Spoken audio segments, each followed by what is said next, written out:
This program is a collaboration of personal opinions and individual free thought. It does not represent the views or narrative of the mainstream corporate media hacks. Viewer discretion is advised. And here we go.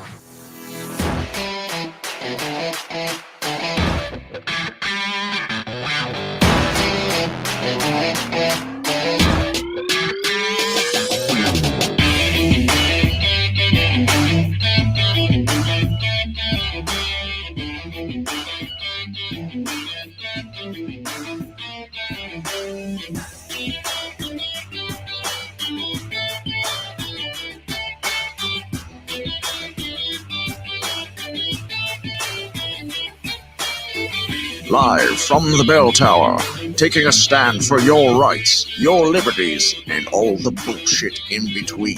You're listening to Break the Bell Podcast. Oh, man, here we are. It is the Break the Bell Podcast, and it is Election Day Eve. Yes. Hello, beautiful bell breakers. Can you feel it in the air? Bill, can you feel it in the air? I do. Are you excited for this election cycle, this election season? I'm ready for it to be over. I am too. I was telling you before the show, like I was clicking on election ads trying to just find something stupid, and I was getting election ads on my election ads, and it's just like, oh my God. Yeah. And it's just like the text election ads are getting to the point where it's like incriminating on my privacy at this point. It's just like I should not be receiving this many text messages from politicians. Yeah, and like you were saying, you type stop, and then someone else starts sending them. Yeah, do you think these are real people? Here's my latest. Joe Biden and the Democrats have taken Iowa in the wrong direction. How has Joe Biden taken Iowa in the wrong direction? It's time to vote them out and get our country back on track. Democrats' dangerous agenda includes reckless spending, causing inflation, soft on crimes, and open borders. Republicans are running to reduce costs, secure the border, and support our law enforcement. Click here to learn how to cast your ballot and save our country. Ooh, save the country. What's your latest? You got one? Yep, I got one. Let's see here. Susan Weinacht. I don't know who that is. I probably should. Yeah, right. Let's see. It says, a bold conservative vision for Iowa. Reduce taxes, grow the economy, fight for Iowa values. Ooh. Election day is tomorrow. If you have not already voted, American Energy Action Fund urges you to get out and vote for Susie Weinacht. There's nothing that says go vote than talking about your American values. Right, it's like if you throw the words American values out there, I mean that's like, oh, my values are at stake. Right. Or the latest is democracy is at stake. But I feel like your values, that hits a little more personal. It's just like, do you value your values, Bill? Because if you value your values, protect your values by valuing this person for candidate. When I was driving over, I heard there's like these two people in a shopping market, and they're like, wow, these food prices sure are high. Do you think they'll ever go back down? And the guy's like, not if Joe Kinney and Joe Biden get elected again.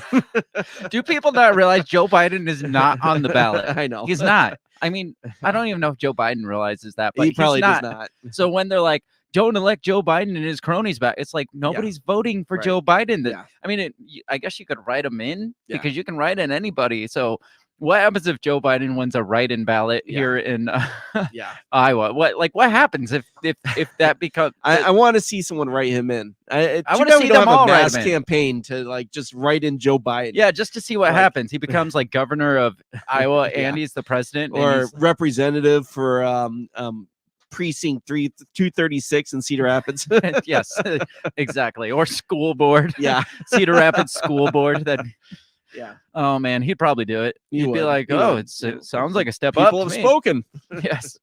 I don't know how that works, but I want to try just because it sounds fun. How's everybody out there? Are you guys excited for election time tomorrow? As excited as we are, because I am done with it. This has been by far the most, I'd say, ridiculous of the election cycles. You realize it's just starting. Like you know that this is gonna, whatever happens tomorrow sets the stage for 24. Sets the stage for 24, and they're gonna start out January 2023, and it's not going to stop. I don't even know if they'll wait that long. It'll probably be You're right. They probably will. Wednesday Because they'll I already kick it saw, I mean, some of the texts I were getting was, I can't remember who's running for attorney general, but they're like, Donald Trump endorses so-and-so for attorney general. Let's make America great again. Oh God. Yeah, I heard Donald Trump is supposedly set to announce his running Yes. in the next couple of weeks. So Yeah. he might save that. Maybe he'll do it tomorrow. Could you Yes. imagine that? It'll be Oh, like, if it's a forget red- about the if forget it's about the goat. a red sweep like they think it's going to be, yes, I can see him doing that. Do you think he will wait and see do you think that's what he's waiting for, to see how it goes? Because Absolutely. I feel if it stays blue across the board in Senate, he's probably going to be like, it's not looking so good, because they're probably going to try to charge me. Yeah, right. He's waiting to see if Republicans take over, and they'd be like, well, they're not going to charge me, so I'm going to go ahead and run. Well, yeah, exactly. And then if if the Republicans take over, then he's going to be like, it's a mandate. They want me back. God has spoken in his great wisdom. Yeah, right. In First Colossians 17:36. Our one Colossian. One Colossian. you know the one Colossian. Yes. It's much bigger than the two Colossian. The one Colossian is the bigliest Colossian of all the Colossians in the great book. The book that's only number 2 to my book, what was it, The Art of the Deal. Go check that one out. But first of all, after you read that, then go read the good book. Exactly. I don't know. It's going to be ridiculous. Trump was out this weekend. We'll get into all the stuff. He was out this weekend in Pennsylvania, because Pennsylvania apparently that's his buddy, Dr. Oz, right? Yeah, and Pennsylvania is the place to be and the place to watch right now. And like I said, we'll get into all that, because I hate being told which elections, which races to keep an eye on. It's just like, why the fuck do I care about Pennsylvania's race? Yes, it does affect the Senate overall, but it's like, these people are supposed to be, it's supposed to be like for our state. So I don't give a shit about Pennsylvania's race, because I can't affect Pennsylvania's race in any way, shape, or form, unless I like somehow move there or move my dead grandma there in the next 6 hours. Then it doesn't matter to me what the race does, because I can't change that in any way. There's that cringe factor, but also whenever you get somebody like in Iowa here, we have Chuck Grassley, who's like 92 and running for his like 50th term in office, and he's like, make sure you vote for me because I care about Iowa. I'm a man's man. And it's like, okay, dude, you've been in office forever. Yeah, what do you know about Iowa? Exactly. Anyways, we'll get into all that fun stuff. We got like some of the most ridiculous quotes of or like video clips. I've got a few of them of this cycle. We've got some of the things, the races we're being told to watch, the things we're being told to pay attention to, the things that are up for grab, like the important values we're supposed to care about. They're telling us to care about and vote for. So we got all that stuff to talk about. But so on the other hand of it, you got people like Hillary saying that if the Republicans get voted in, it's the end of democracy as we know it. It's not just Hillary, it's everybody. Oh, I know. That's the mantra right now. But so she has the most grating voice. Oh my God, I hate her voice. I do have a Hillary clip to watch. So I was hoping you would. I do. So you get to hear it. Before we get into the show, we obviously got to mention our democracy-loving coffee sponsor, which is Run Your Mouth Coffee. They support free speech, which I don't see too many politicians running on the platform of free speech these days. No. Not even the Second Amendment has made really which I'm too surprised. much. Yeah, they haven't. Abortion's been real heavy on the other side. You figured Second Amendment would balance it out. You'd think the other side would also be pushing against or for like gun reform, kind of like they did 2 years ago. Yeah. But nobody's really talking about that. They need a good mass shooting. I guess. I'm surprised we haven't had one as of late. Right. But back to free speech and coffee. Speaking of guns, free speech and coffee. Run Your Mouth Coffee supports your right to free speech, your right to be able to say all the things you want to say without being a dickhead, I guess, without fear of being censored across the medias, across the platforms, across society itself. They also make a really good freaking cup of coffee. Go to rymcoffee.com. Tell them we sent you. By using the promo code Break the Bell, you'll get 10% off your purchase plus free shipping, and that's a freaking awesome deal. And you'll get deliciously fresh roasted coffee shipped straight to your door without ever having to put on a pair of pants, and that is America. Vote for democracy. Vote for ordering your coffee without wearing pants. Yes. That is all. It's the American way. rymcoffee.com. Do it now. Check us out all over the social medias. You can find us on all the major platforms at Break the Bell Pod. That's our handle on Twitter, Facebook, and Instagram. And you can find us across other platforms, some of the smaller ones that are out there. If you hang out there, let us know, because we don't hang out there as much because it's like we only have so much time. But I like to hang out on Twitter. So if you are on Twitter, definitely follow me, because I like to talk shit to a lot of the politicians and the talking heads that are pushing some of these same talking points that the politicians push. Bill likes to hang out on Instagram, from what I'm told. So you can find us all over the social medias at Break the Bell Pod. Share us far and wide, because that's how we get our name out there to do bigger and better things. And that's ideally what we want to do. Do you have to enter like the PvP realm of Twitter now so you can like go at it with people? I not yet. Okay, I don't think so. I don't think that's a thing yet, but I'm going to get there. Yeah. I will take on the best. So I am the ultimate troll on Twitter. Yes. One of the ultimate trolls. So if you enjoy trollery, follow me at Break the Bell Pod.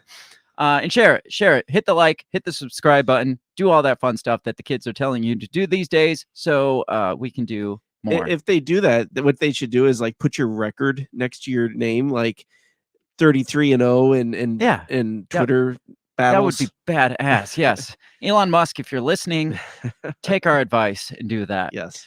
We're going to get right into the show, and we're going to be talking about the midterm madness and all the bullshit that surrounds it. So strap in, get yourself something to drink, because we're going to have fun. Why not? Absolutely. Here we go. What did you say? You talking to me? What the heck are you talking about? What did you say? What did you say? What did you say? Are you talking to me? Are you talking to me? Are you talking to me? What are you talking about? What are you talking about? What are you saying? What did you say? Are you talking to me? Well, maybe he was talking to me. What did you say? Talk to me. What in heaven's name are you talking about? Talk to me, baby. What did you just say? What did you say? You listen to me.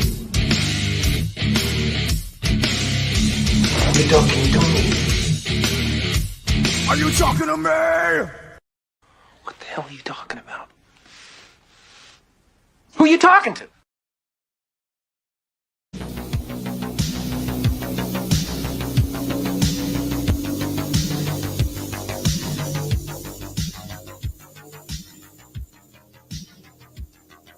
I was muted, but we're back. And now we're not muted. Beautiful. We are back. That's what I was going to say. Talking about the midterms, the madness surrounding the midterms, Yes. all the stupidity surrounding the midterms, all the... It's almost like there's not even empty promises anymore. Like, No, they like don't even politics used to be empty Yeah, promises. right. Like, vote for me, and I support this, and I support this, and I support this. Now it's just become, vote for us because we're not them. Right. They're bad, we're good, vote Yeah. for us. And the other side's like, no, they're bad, we're good, vote for us. Well, that just shows how polarized we've become. Yes. I mean, they don't even need They to don't say even have what to they try. stand for. Yes. Right, yeah. They're just like, well, we're not Republicans. Yes. So, vote for us. Vote for the Democrats because we promise you we are not the Yeah, Republicans. exactly. The Republicans are like, vote for the red guys because we are not the blue guys. Exactly. Yeah. Vote. I mean, it's just become a freaking shit show all around. And the real threat to democracy is the fact that elections have turned into such a shit Right. show. Yeah. It's neither side is a threat to Yeah. democracy. It's just the shit show it's become is Exactly. the threat to democracy. And nobody cares to put what their platform is or what they want to do, what their vision is. There is no vision anymore in politics, right? There's agendas, but they're there's not agenda, going but there's to no spell vision. them out. They're just going to wait till they're because- elected. Right. They don't want to scare you away. Mhm. And it's become very sad. So let's kick this thing off right. You had sent this to me like 15 minutes ago, so I wanted to share this. This is from the Republican Security Council, and this is a Facebook post. They're doing the social media is the right way. So let me pull this one up. It says, "This is how you know Tuesday will be a red wave. It's literally in the stars. On Tuesday, the Earth, Sun, and Moon will align to create a blood moon eclipse. It will be the last total lunar eclipse until 2025. It is the first ever total lunar eclipse on election day." So there's going to be a red moon that says there's going to be a red wave and Republicans are going to win. It's in the stars, even though that's the moon. I don't know if the Republicans know this or not, but that is not a fucking star. That is a moon. way to fuck up a stupid point to begin with. Right. Yeah. What do you think about this? You think this is a sign from God? I saw that and I was instantly was like, oh God. And Jen's like, what? And I was like, I didn't want to tell my wife because my wife is very much staunch Republican. Yeah, staunch Republican. And so, but I knew you would appreciate it. I definitely appreciated it, and I added it immediately to my list of things to cover, right at the front of the line, as you see. Yes. So is God telling us that Republicans need to win this? I think God is telling us that it just needs to be a blood path. We need to Yes. flip over the entire Yes. political system. God is like, you see this is a sign, and we're I'm like, done. oh, it's a sign for Republicans are going to Yeah. win. It's like, no, it's a sign that Yeah. you're all. I'm Yeah. done with you all. Yeah, I give up. There's nothing I can do anymore. I give up on all of you. Yeah. So let's talk about the elections. Can you believe it's that time of year again, or not time of year, but that time of 2 years? Like Yes. it's been 2 years Yes. since. Like I had a memory pop up on Facebook because we post our episodes on Mm-hmm. Facebook, so it always reminds me of the episodes we did last year, the Yeah. year before. It's just like, oh, that's what I talked about. That, and I had seen one that was like the day of the election or day before. It was Yeah. just like.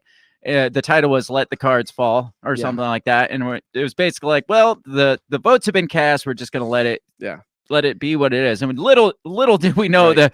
how shitty that would Yeah. turn into the next day. Yeah, right. And so I had a really long post that I had posted about like being in the middle and my observations and all this, and I look back at it now and I'm like, wow.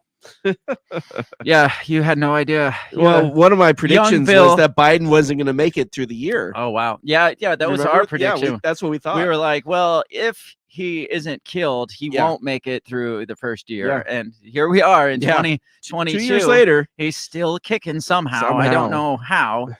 Do you feel that this year's midterms have been a lot more ridiculous or about the same no, level? they've been way ridiculous. Is it because we're paying more attention, do you think? I don't think so because I've always kind of paid attention. But my response to that is I've been trying to not pay attention. so I don't think that's the case either. yeah, no, I definitely think because again, this is the first time that I can remember that people aren't even trying. Again, they're just very polarized, very much. Hey, we're not Republicans, and we're not Democrats.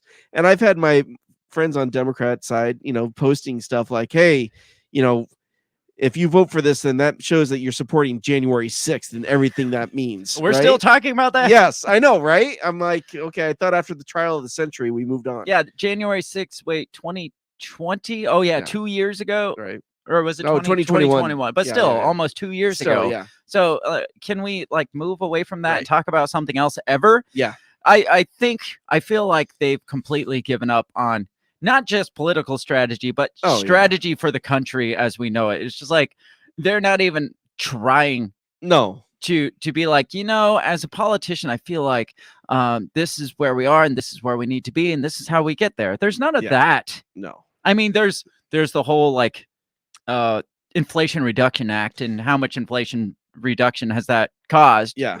Zero. I mean, there's plenty of agendas and stuff, but there's nothing that's like short term hey, our country's sucking right now. We Yeah. need to move it here. Both sides are saying the other side doesn't have a plan to get us out of recession or inflation. Yeah.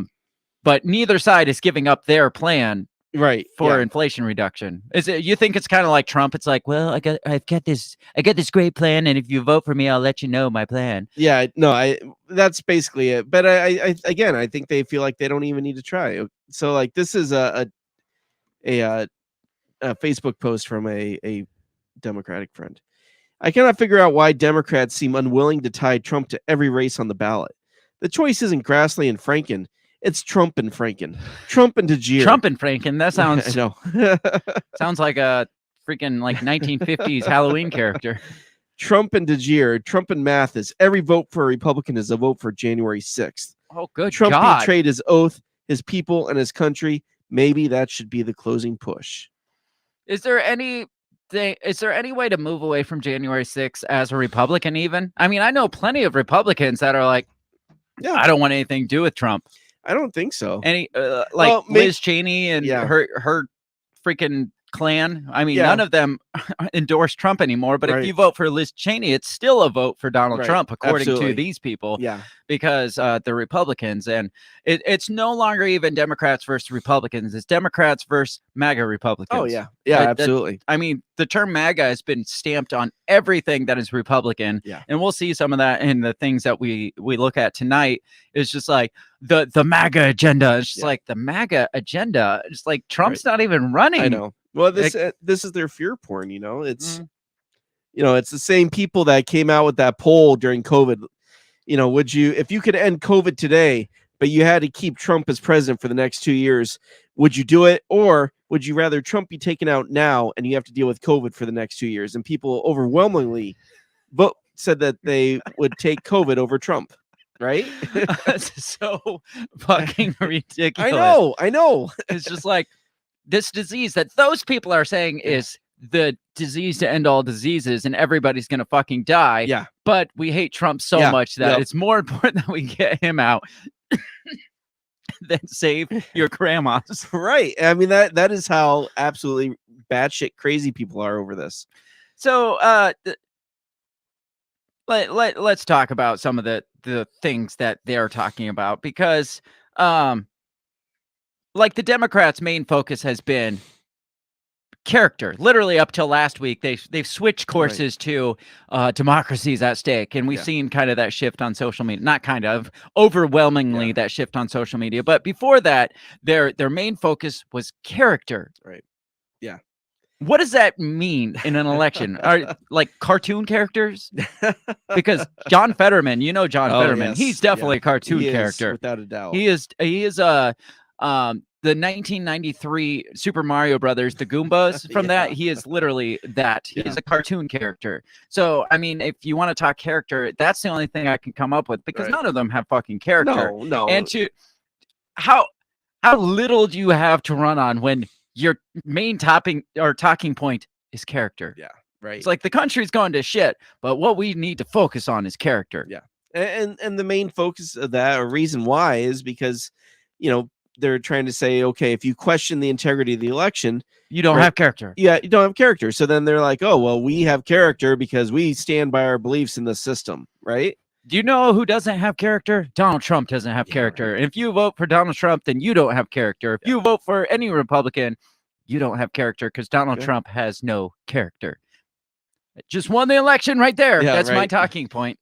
It's just bizarre. Like usually they have like a very set platform, like we're saying, running on guns, or pro guns, anti-guns, Right. pro abortion. Like abortion hasn't even been Oh yeah. a main Well, topic. it was for a while, but then they realized nobody cared. Well, yeah, I mean, they're tagging that onto Yeah. democracy dying because abortion Right. rights and Social Security and Medicare, and I mean, it's just like a sub talking point now to character and democracy. And because remember, that was one of the fear things that they started out with, was that they're going to do away with gay marriage and interracial marriage, and blacks wouldn't be able to vote anymore. I mean, they're going to segregate schools, all because of this Supreme Court decision. Mhm. And so that's so vote blue. Vote blue. And I Right. saw that a lot of times on my Facebook page, is like, who you vote on will depend on how this country goes. Yep. So We'll get into that in depth. But Yeah. first, I want to talk about. I brought up the fact that we keep being told which races to pay attention to. Not races like black, white. yeah, right. Like election races to pay attention to, and that always has sat wrong with me. Not even just when I start paying attention for a Right. podcast, just always. It's just like the most important elections that you should pay attention to. It's just like, Yeah. well, fuck Iowa over there. Right, They don't yeah. matter. Yeah. Pay attention to the Pennsylvania or the Georgia or the Arizona race, because these are the ones that matter. Yeah. And I was under the impression that the Senate, and I've got a definition of what the Senate is supposed to do, and because the whole point of midterms, I mean, there's governors, and then another one is like when they tell you one of the most important races you should pay attention to is the Arizona governor. It's like, Right. the senator, I kind of understand, because yes, they Yeah. they kind of shift the balance of Yeah. the federal Senate. But why the fuck do I care about Arizona's governor? That doesn't affect me at all. No, I don't affect it. It doesn't affect me at all. the reason why they're so scared of her is because she is, I guess, what you would call a Trump Republican. Well, yeah. and she's very, very popular. This is a woman that they think is going to run for president, not this next time, but the time after. So Okay. that's why they're scared of her. Well, and And Tulsi Gabbard backed her. I guess the governors, aren't they the ones kind of responsible for sending the delegates to Yeah. the electoral Right, college right. or whatever? I mean, Yeah. we saw that. And whatever election rules that they put in place Yeah. is typically set, in Still, voting districts and whatnot. Still, I don't care about Arizona's governor at all. Right. But back to the senator thing. I've got this here. This is from myhighplains.com. It says what senators are for. It says senators take part in deliberations and voting within the Senate with the goal of advancing issues and positions that matter to their state. Mhm. So it's Yeah. it's our representation. They're supposed to go to Senate and be like, my state wants this. Yeah. This is what my state, this is how my state can be benefited from this governing body. But instead, they focus on the second part that says they also serve to advance the interest of the country, or Right. the agendas of the country. There's no more, hey, vote for this guy because he's going to do what's best for your state in Yeah. Washington. No, it's vote for this guy because he's a Republican, and we want the Republicans to maintain power so we can push the Republican agenda. That's it. And it's just like, And that's my issue with these Republicans that are running this term or the last term or re-election, whatever, is that they're so focused on the interest of the country that they voted against school choice in our state. And Republicans did? yes, What the fuck? because they knew that they would get slammed by the school boards and everything, and because they were so demonized by school choice. And I care about school choice. I want to see school choice in our state, but they voted against it because they much rather put the ideals of the country, because they know that's what will get them reelected. Yeah, it bothers me when somebody doesn't have their own morals because they're too fucking afraid of not getting elected. Yeah. It's like, you should be elected on what you stand for, Yeah. not on what they think that you think they want you to stand for. Yeah. So, well, this isn't going to be popular with the votes. Right. I mean, I stand for this. I know you stand for this, but that's not going to get us elected. Yeah. So I can't stand for this. Right. And that's why when we have people in office for 50 years, they're not pissing enough people off. They're not rocking the boat because they're playing it safe so they can keep their office. Right. I feel like if there was term limits, Yeah. people would try to get more done in that Yes. 4 years, 8 years, Absolutely. whatever the limits are. Exactly. It's just like, well, I only have so much time to Right. do things. Maybe I got 4 years. I need to fuck shit up. yeah. Or it's like, my term limit's coming up in a year. Fuck it. Yeah. I'm gonna try to push this law. Instead, it's just like, well, re-election's coming up next year. Do we really Yeah. want to push that? I know it seems important, but do Right. we really want to make waves Yeah. right Is now? it really worth your career? right? Yeah, right. Exactly. Do you really want to make the tuna the national bird? So do you want to hear the races that we're supposed to pay attention to this year? Absolutely, I do. Midterm elections are heating up. Pay attention to these races, not your own race, Yeah, right. not We, your own we need governor. to find a better segue. Yes. No, I'm just saying. Yeah. Don't pay attention to like Iowa's governor Right. or your own school board or your own senators. These are the ones you should pay attention to because the media said so. So let's take a look at these. It says midterm elections are just 2 weeks away. So this is a little old. Midterm elections are actually a day away, just so you know. I don't want to be like slammed for like voter fraud because people thinking they have 2 weeks to go. I misled somebody saying, hey, it's 2 weeks. No, midterm elections are tomorrow, people. These are some of the races voters should be looking out for on election night. Every state is participating in this election cycle, whether it's through electing a new governor, state representatives, or senators. So let's get into the first part is the House of Representatives. Republicans are favored to win the House of Representatives during this election cycle, according to 538 and Flavin. I don't know what that is, but What? but 538 and Flavin. Oh, that must be a guy that's following him. Oh, okay. Oh, just some guy they're following. They're quoting in this. Dr. Pat Flavin. He's something. Bob Bullock's professor of political science. Okay. Anyway, this Flavin guy and 538.com says that Republicans are favored to win the House. Sure. Says a majority requires 218 seats. Now listen to this. This is funny to me. I don't understand this, so maybe you have more political science knowledge than I do. Currently, Democrats hold 220 seats. Remember that. Republicans hold 212. There's 222 Democrat seats and 213 Republican seats up for election. How is there more seats up for election than there are those people? Yeah, I think they kind of did a typo there. Yes, I mean that does add up to the 435. Right. Between the two, but when there's only 218 or 220 Democrats, how is there 222 seats up for election? Yeah. Right. So I was under the impression maybe how often do the representatives get reelected? It's every single 6 years, isn't it? I guess. Well, all of them are up right now. I didn't know it ever got to a point where all of them were on the ballot. I thought they had that worked out where it wouldn't be that way. That's but what I thought too. Apparently, all of them are up for grabs. Interesting. So again, more are up for grabs than are holding those spots. So that was weird to me. I don't understand it, but oh well. It says 197 seats are predicted as solid Republican, meaning they have 99% chance of going to that party. 16 are likely Republicans and 6 are leaning Republicans. There's 163 seats as solid Democrat, 30 are likely, and 13 are leaning Democrat seats. I don't know how they know the shit, just based on polling, which we know polling is not very accurate. Okay, but 2-year terms for representatives. Okay.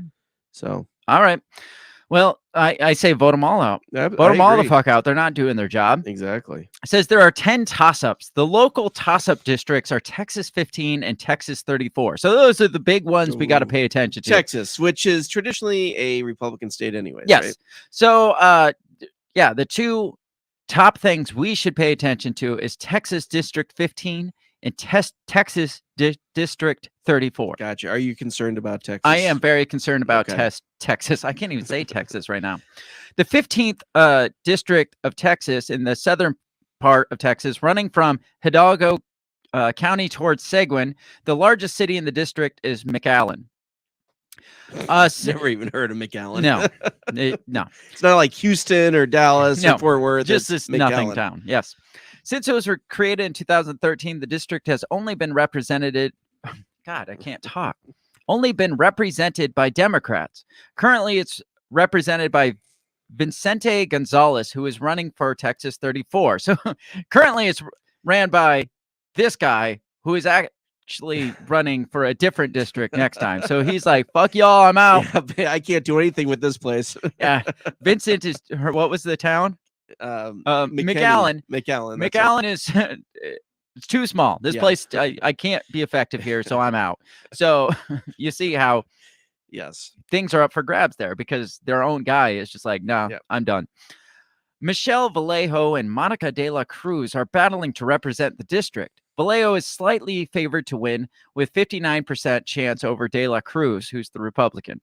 Flavin, the guy we're quoting on here, said whoever wins the district will drive a particular narrative on election night, likely about the status of Hispanic votes in southern Texas. Basically, what he's saying is if Republicans win, they'll be like, oh, look at all the Mexicans that love us. If the Democrats win, they're like, oh, the Mexicans still love us. So, yeah, they're going to use it. Yeah, I see what he's saying, but I feel like he's reaching. Well, I that's going to happen. Yeah. You know, that's what they do. Oh, Either way. I know that. If you win one black vote as a Republican, you're Right. like, look at we've got a black guy. Look at our black guy. Black people love us. But can you come to the Republican National Convention? We want you to talk. Exactly. The next one is Texas 34. It's also part of southern Texas, running between Brownsville and Corpus Christi. There's a name I've heard, at least. Yeah. Some of the major cities include San Benito and Alice. Texas 34 was also created in 2013, represented by Philemon Valle Jr. until his resignation in March. A special election was held in June of 22, electing Myra Flores to the vacant seat. Vincent Gonzalez from Texas 13 is running over for 34th.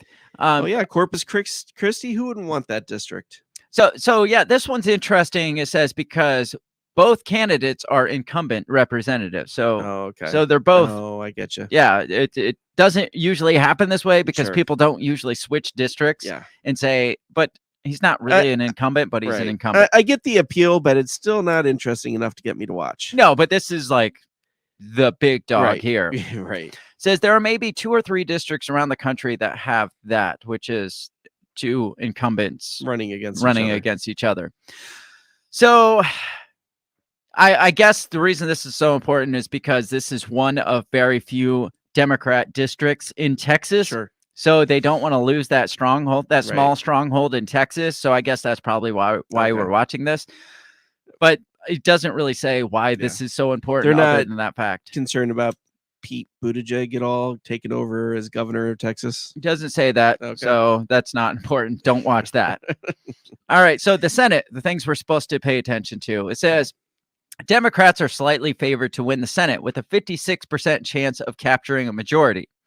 Currently, the Senate is split with 50 Republicans, 48 Democrats, and 2 independents. Vice President Kamala Harris is the tiebreaker. Yes, we've heard her say that before. I didn't know. There's more Republicans than Democrats in the Senate? Think so. I think that's backwards. I think so too. I feel like something's messed up. I don't know. I thought it was 50-50. It is 50-50. Majority requires 50 seats. There are 21 Republican seats and 14 Democrat seats up for election. I'm not going to get into all the facts, like the statistics there. I don't care. Georgia is a big one to watch. Georgia's Senate election is a tight race with incumbent Raphael Warnock, a Democrat, having 54% chance of winning over Herschel Walker, the ex-NFL star. Oh yeah, turned MMA fighter turned politician now. Yes. Which I got a little bit of stuff about Herschel Walker. Let's switch courses real quick. Gotcha. We need to talk about Herschel Walker and his controversial mental health diagnosis. Did you hear about this one? I didn't think we could talk about that because we couldn't talk about the dude with the stroke. But we're going to talk about him too. So we obviously got to talk about this. We got balance. Yes, we got to balance this out. I didn't know Herschel Walker has dissociative identity disorder. I didn't know that either. Now, knowing that, should that disqualify you from running at one of the highest political offices in the land?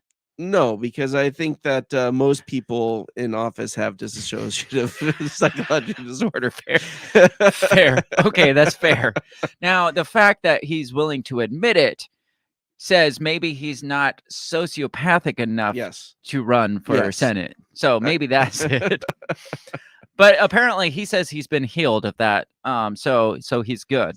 Okay. But we got to talk about that. I don't know either. I think you can stay on medication and learn to live with it. But at what point, I mean, is there flare-ups? Is there, is there like, oops, I forgot to take a pill, so Randy's coming out tonight? Like, how does that fucking work? I don't know. We're laughing. It's sad, but Well, maybe his other identity is a Democrat. Maybe that would be interesting turn Wouldn't of it? events. Wouldn't it? In his 2008 book, Breaking Free, My Life with Dissociative Identity Disorder, Herschel describes 12 alters. 12. So Randy's not Wow. the only one hanging out there. Damn. Or separate identities that used to take over his psyche. There was the consoler who soothed Walker as he was mocked for his weight and stutter during early adolescence. There was the hero who put on the facade of not being affected by schoolyard bullying. The warrior who loved physical contact. The harder, the more brutal, the better. And the coach who would send in whichever alter was most appropriate for the situation at hand. My guess is he was not planning on running office when he wrote the book. Yes, he's just like, shit. That wasn't me. That was Randy. Yes. Yes, I did not say that. I did not write that book. Walker has identified himself as having dissociative identity disorder, a mental health illness defined as the presence of separate identities, often called alters, that function independently of each other and are autonomous of each other, according to some research. Oh, the NIH. So, they know what yeah, they know what they're talking about. Once known as multiple personality disorder, DID is a complex diagnosis. Among experts who treat the condition, it is believed to be caused by the inability of many traumatized children to develop a unified sense of self that is maintained across various behavioral states. Walker says his DID was brought on by childhood bullying. So it goes on to say that he uses it in the past tense, and everybody knows he's dealt with mental health, but he says he's mentally better than 99% of the people in America, which is probably not a lie. That's probably not a lie. It goes on and talks about how nobody's really bringing up the issue. They're barely mentioning it. So what's your opinion on that? Is this something that his opponent should be talking about or pushing? It's just like, do we really want this guy here because of this? Is that something that should be brought up? I don't think so. I mean, he's not running for president. Okay. I mean, we get shunned for mentioning the idea that maybe President Biden has dementia. Right. So maybe they should just shut the fuck up and not say that he should.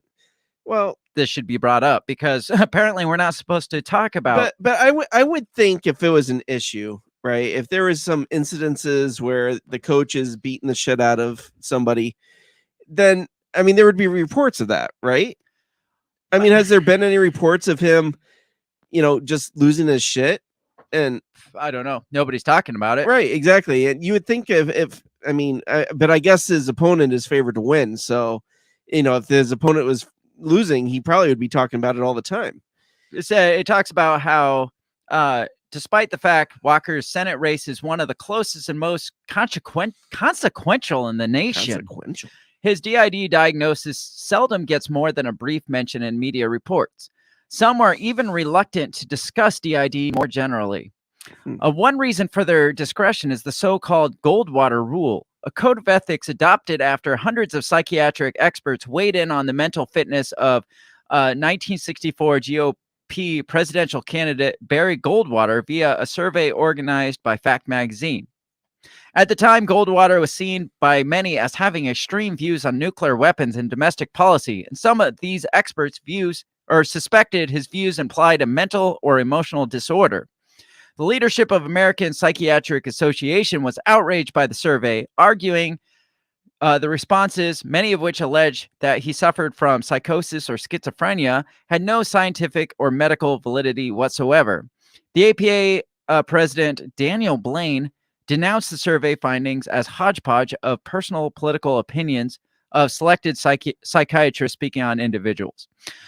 The difference here is, they've gone on to make a rule barring psychiatrists from speculating on the mental health of public figures. The difference here is they did that with Trump, right? Constantly. Oh yeah. They're like, and I mean, there was even doctors that were just like, well, I fear for his He's a mental narcissist, stability. right? Like his mental stability, he could push the nuclear button at any time. I right. mean, they didn't even, his general wouldn't even or called it the Chinese counterpart to warn him, yes. right? So the difference here, though, is that's using politics to be like, well, obviously he's a mental case. Right. This is a diagnosed mental condition. Yeah. There's a difference there. There's difference from saying, well, Trump's obviously got mental disorder because of his political standings. Right. Or there's Herschel Walker that's like, I've got DID. And Right. you see the difference there? Yeah. Well, and it would be different if Walker was like, I just think that, we need to go with the Constitution. We need Second Amendment rights, and we need to fucking kill them all. I mean, so there's a big difference in that. It's like, Randy, calm down. Yeah. Whoa, Randy. And then he gets in a fight with himself on the pedestal. Stupid. Shut the fuck up, man. Now, my thinking, though, is probably a little different from yours. I don't think people should be like, they should use that as a smear campaign against somebody, but I do feel like it's important to maybe question the mental capacity of a politician that's running. It's just like, well, you've got this. I mean, this mental diagnosis here supposedly would bar him from carrying a weapon. Yeah, right. But he's allowed to run for the highest not the highest office in the land, but one of the higher offices in the land. I'm not saying that should disqualify him, but I am saying we should be able to ask the question, is your DID a problem right now? Right. Is it a problem? How do we know it won't be a problem tomorrow? Like, how can you, like, do you have a psychiatrist signing off on this saying, hey, I've been clean for a while now? And I would guess, or I think at least, that being under the pressure of an election, you would see things slipping out here and there. Right. And if nobody, if those things aren't happening, and like you said, and if he's confident enough that he's, cured with his DID, then have your doctor come on and be like, you know what, I've been treating him for 20 years and he's fine. Yeah. Right. But I mean, I've never seen a case this wonderful, something like that. I mean, you get doctors that are politically motivated. They'll find some quack doctor. That's what both presidents did. It's just like, well, he's as healthy as a horse. Yeah. My doc, remember Joe Biden's like, my doctor said I'm basically like, couldn't believe I'm a 79-year-old man. It's like, I'm spry and young. And it's just like, if he said that, you paid him to say it. Is it possible that in 2008, when Herschel Walker was not very in the limelight, he decides to write a book and talks about his problems with bullying and how he's developed these different, to get some attention, to get some sympathy, right? Sell a book. I mean, that's possible. And now here we are 15 years later, and he's like, shit, I kind of want to run for office now. They're like, what about your DID? And it's like, actually, I'm cured. I'm cured, right? Jesus cured me. Right. Now, some other Herschel Walker stuff that has come to light is, I mean, he's running for Republican, which is running on an anti-abortion platform. Sure. Well, it's come out that he has funded multiple abortions. Okay. Like a second woman, this is the second person in a couple of months to come out and be like, what's he talking about? He paid for my abortion. Wow. What's your thoughts on that? When was it? I mean, that's what I'm looking. It says Herschel, because this is the woman who came out anonymously, obviously.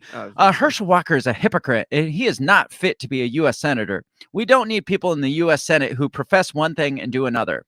Says she's declining to share identity out of safety concerns. Says Jane Doe said she had an affair with Walker while he was married to his first wife, Cindy Grossman, from 1987 until the alleged abortion in 1993. So you're talking 30 years ago. Right. Is it possible people have like change of heart, change of mind?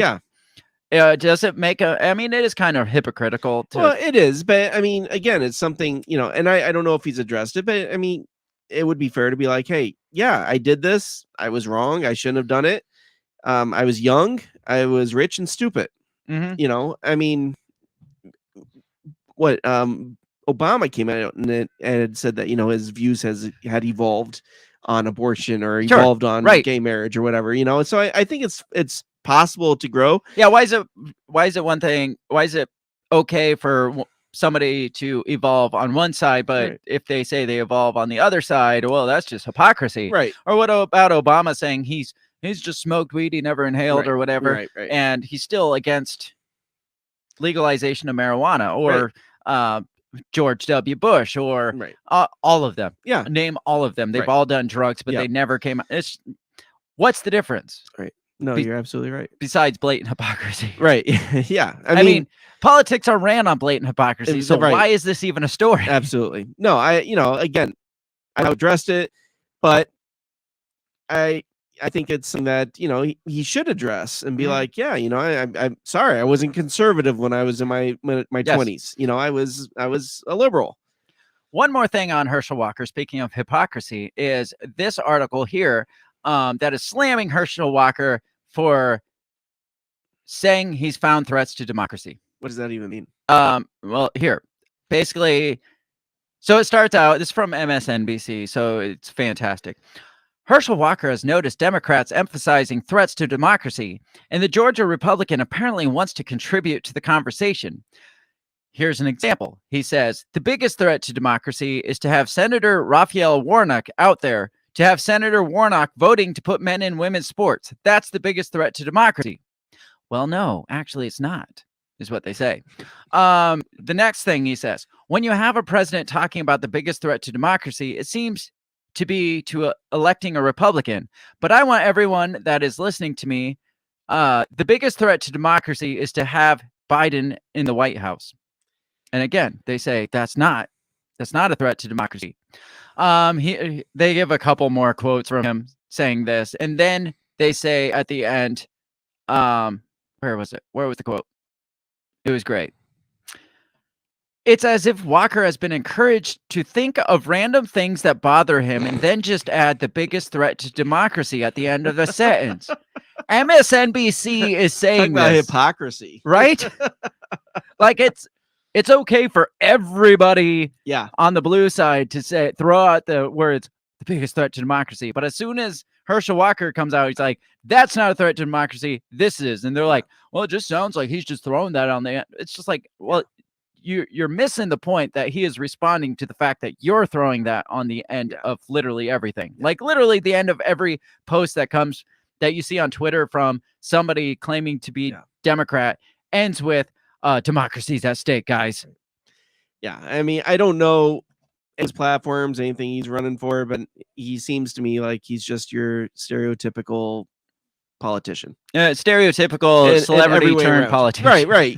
They're a threat to democracy, right? Exactly. I mean, that's the running gag these days. I'm all about freedom. They're not freedom. Exactly. So, I mean, they're just mad he's playing their game. Yeah, exactly. So let's get back to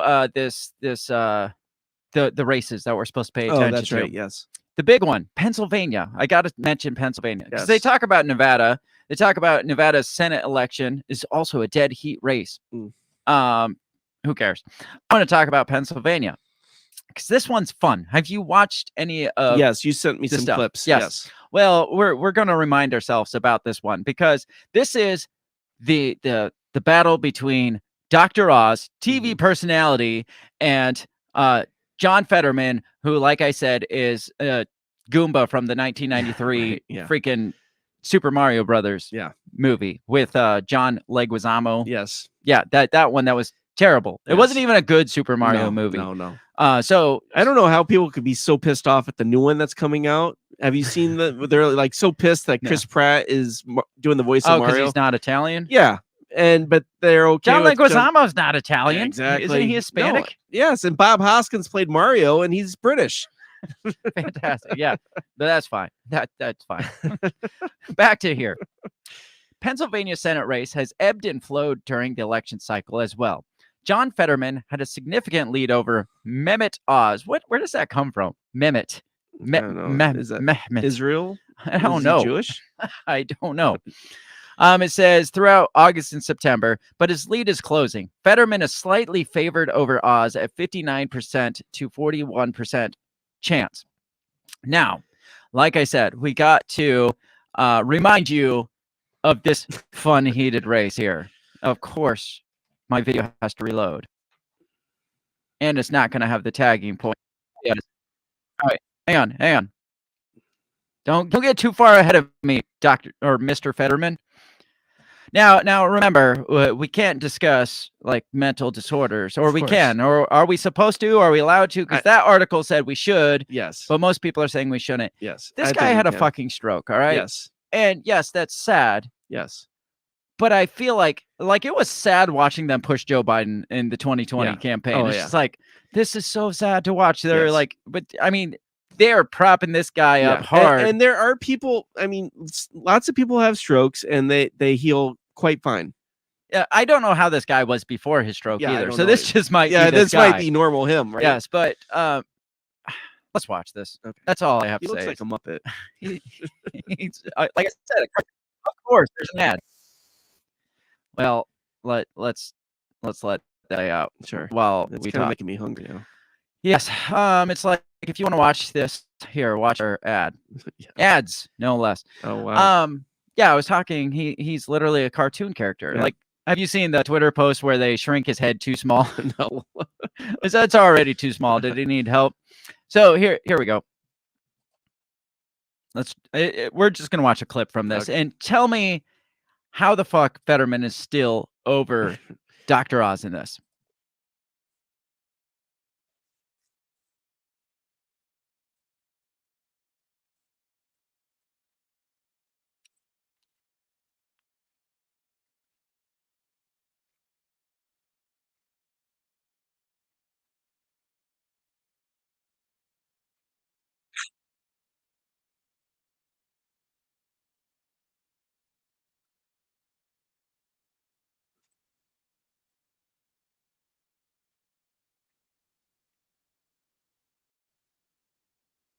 Security. Social Security. Okay. Wow. What are you going to do to make sure that Social Security is still there for Americans that are concerned about this? Well, I'm going to support Social Security. Yeah. And make sure that they know that the Republicans want to cut it, and I support it. I support it. That's it. That's his answer. Send me to Washington so I can support it. Yes. Now here's Dr.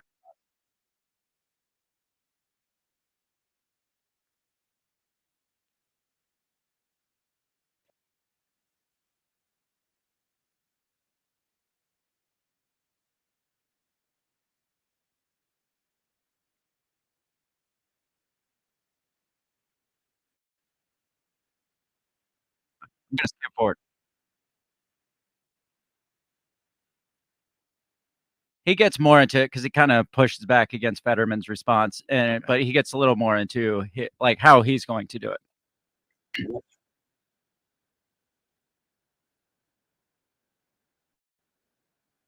Now, first of all, why did they stopped him and they're like, we want a specific example of how you are going to? They didn't do that to Fetterman. Right. He just said, well, I support it, and they're just like, oh, Great. cool, Yeah. awesome. Yeah. Now, Dr. Oz, Yeah, specifically, what are you gonna do? Don't give us the same shit he gave us.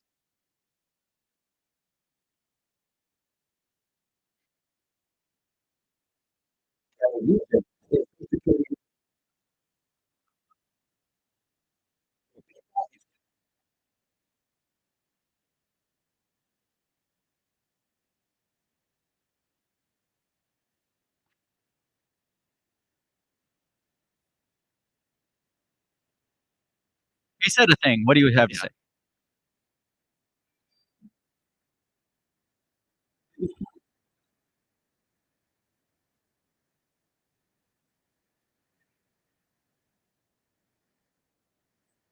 This is the third fucking grade. Rewind that.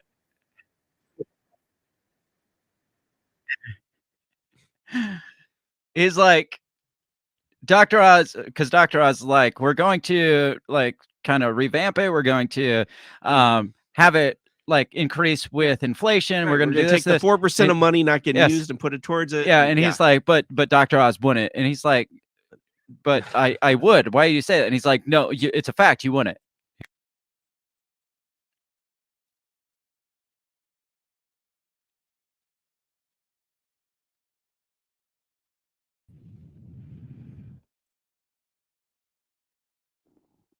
Hello?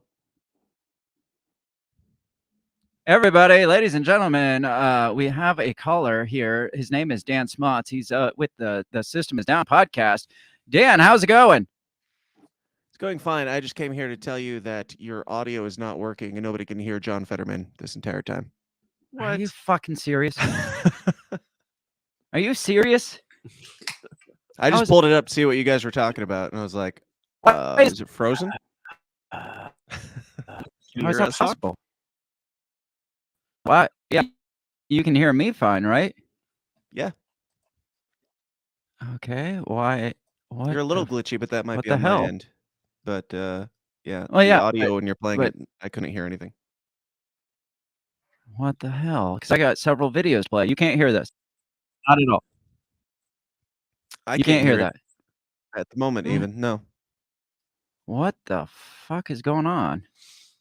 Well, that's sad and depressing. Let Well, me at see. least we know now. Well, it's supposed to be. I'm going to take off, guys. I just wanted to stop in and let you know. No, you're not.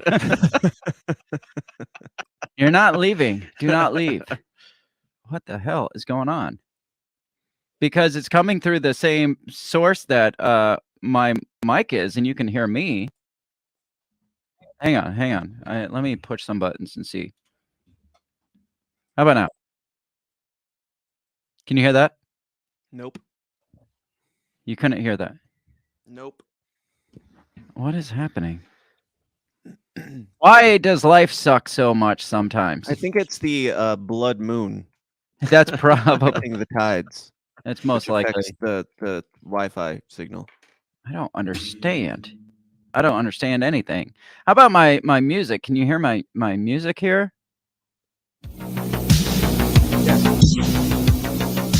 They're playing through the same fucking speaker. I don't know.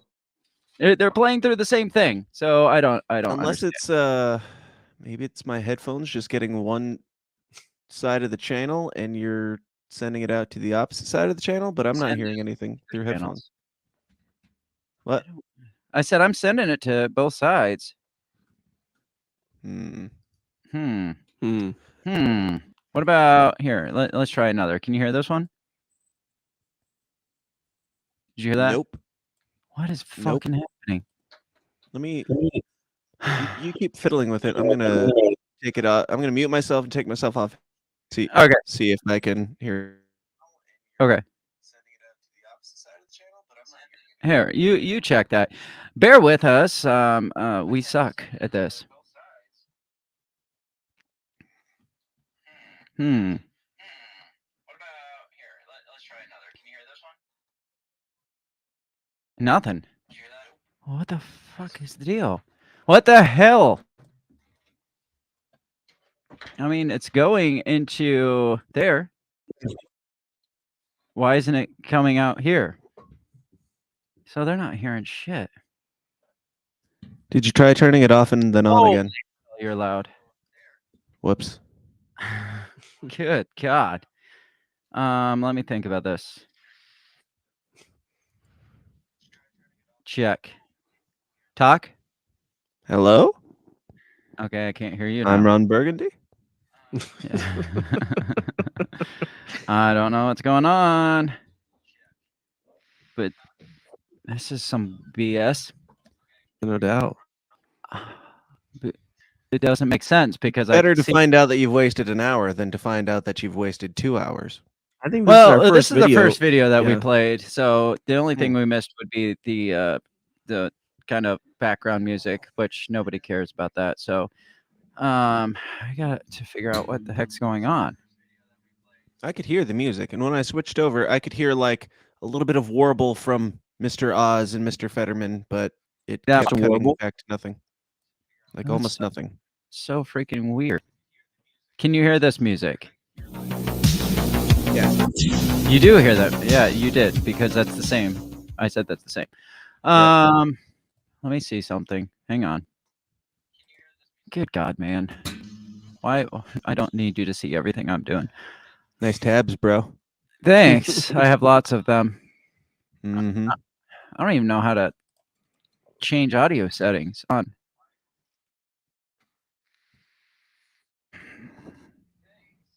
I can Hmm. reenact Fetterman while you wait. Yes, you should. Roe v. Way. And what I Roe v. stand, Wade? I stand on Roe v. Way, and Oz has Yes. never standed on Roe v. Way. And that's where I stand. I stand on Roe v. Way. I believe in that. I stand on it. I like it. It's good. That's really good. I feel like you're gonna say you want a baby Ruth. I'm gonna Oh, dear God. hang on. Let me try just doing something. I just closed all my tabs, which might be detrimental to my show. Hopefully they all come back.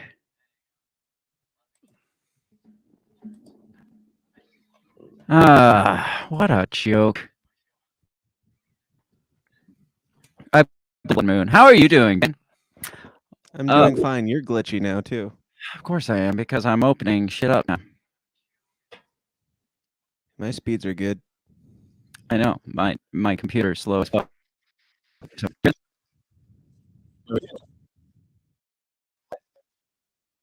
Hold on. could you hear that? I can hear little fart noises mostly. What's Cuts that? out. Oh my god. Pause. I don't fucking know. God. This is very frustrating. So, yeah. I don't know, because it's coming through here, and the music's also coming through here, which is coming from my computer, but for some reason, my video's not coming through here. So, That sucks. I don't know. Anyway, talk about Mr. Fetterman, because you've covered him extensively. Why are you so dark? You're like in the dark. You look like I'm celebrating the blood moon of the eternal equinox of. Does everybody else across around the world, do they have the same blood moon, or does it turn a lighter color after it gets away from our election season? Because it does seem odd that it's happening right now on this day, and I'm just wondering, as it moves away from us, does it get brighter in the rest of the world? Or are they having elections too? Did you see the Republicans predicted a red wave because of because it's in the stars, because of the red moon? Yeah, Republicans are retarded. I don't know if you knew that. That's fair. I mean, there could very well be a red wave. If I were a Republican, I would be like, yeah, there's going to be a red wave because these leftists are fucking crazy. Like, obviously, there should be a red wave if you were being reasonable. But no, it's written in the stars. God came down and said, there will be a red wave, and he gave us a blood moon. We couldn't have seen this possibly coming. Like, it's not like it just happened. Like, they know when it's going to happen, right? They knew that it was going to happen now, and they know that it's going to happen in 2025. So it's not like the stars just aligned. You knew when election season was, and you knew when the blood red moon was, and it just happened. Okay? Yes. It's not God. God's not a Republican. He doesn't care about your stupid, shitty party. But this is the first time it's happened on election day. You didn't hear that part? I mean, it's got to be God saying, hey, we need more Republicans out there. Or maybe it could mean that shit's going to get so bad that God just like wipes us all off the face of the earth, and it's like the actual apocalypse. And the red wave is actually a sea of blood of children. That's what Bill predicted at the beginning of the show. Is nice. That's most likely the case here? Not God loves Republicans. So everybody votes Democrat, and God comes down and he's like, "Well, there's clearly no saving this," and he just wipes us out. Yeah. How do I change sound settings in Chrome? Let me Google that for you. I'm trying, and it's not going fast enough. I don't know what. Go to Chrome, preferences, and then probably something with audio. Yeah, I looked for that, and nope. On settings, and I looked in system, and there was nothing there. Yeah, there's like nothing. I even typed in audio, and nothing really popped up. What the Huh. hell? Yeah. Yeah. So Well- this just effectively sucks. I've never had this issue. I was gonna say, if you put on our commercials, will our commercial audio play, or is that coming through the same? No, because that comes straight through the streaming service, so that will just keep playing. So they'll hear everything through there, even if we can't hear it. So, Gotcha. yeah, this is some bullshit of epic proportions. And I'm glad you came on and told me that, or we would just be playing, because the Right. second half we have mostly videos to play. Right. So that would have been very lackluster. So, actually, I think I'm gonna go ahead and take a break and try to figure this shit out.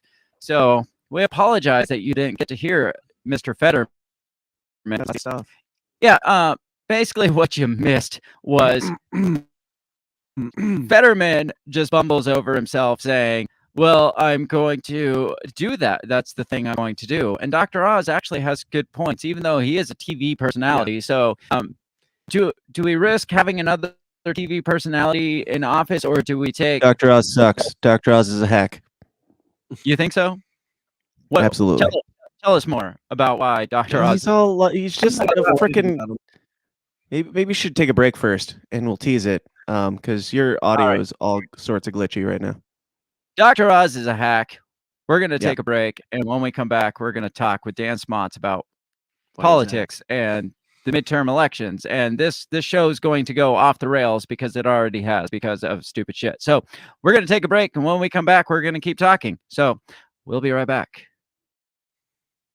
Maybe.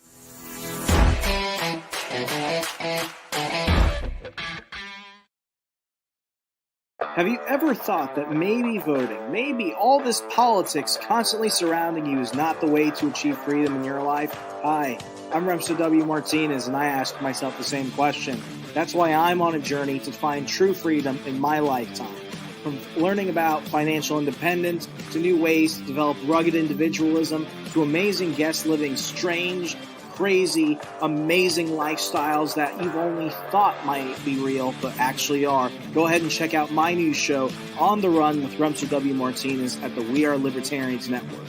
You can find On the Run with Remso W. Martinez on iTunes, SoundCloud, Stitcher, Google Play. You know how the internet works. Come on down and let's discover how to achieve real freedom in your life together. Hey everybody, I just want to take this time to give a big shout out to the very first sponsor of the Break the Bell podcast. That is Goulash Media. They can be found at goulashmedia.net. Goulash Media specializes in graphic design, web design, audio recordings, video work, wedding videos, music videos, even political campaign videos. Goulash Media caters to the little guy with the big vision. You can check them out at goulashmedia.net. That's GOULASH media.net.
All right, I think we're back, and I think I fixed my problem, but I need Dan to get back in. Dan, are you still there? I guess. Are you? Okay, good. All right, let me get rid of the music. I hope I fixed the problem. I could see it. The video is coming through the mic, so we'll see. So I apologize for our stupidity because we're stupid. If you have Can you hear it now? for example, because they can't afford it, you're Kind of. You won't hear. Hang on. Sounds really bad. What is going on? Now we're all. I don't know what the fuck's going on. Anyways, videos might not work out. Maybe we'll just have to talk about videos, which is fun. We'll just talk about them.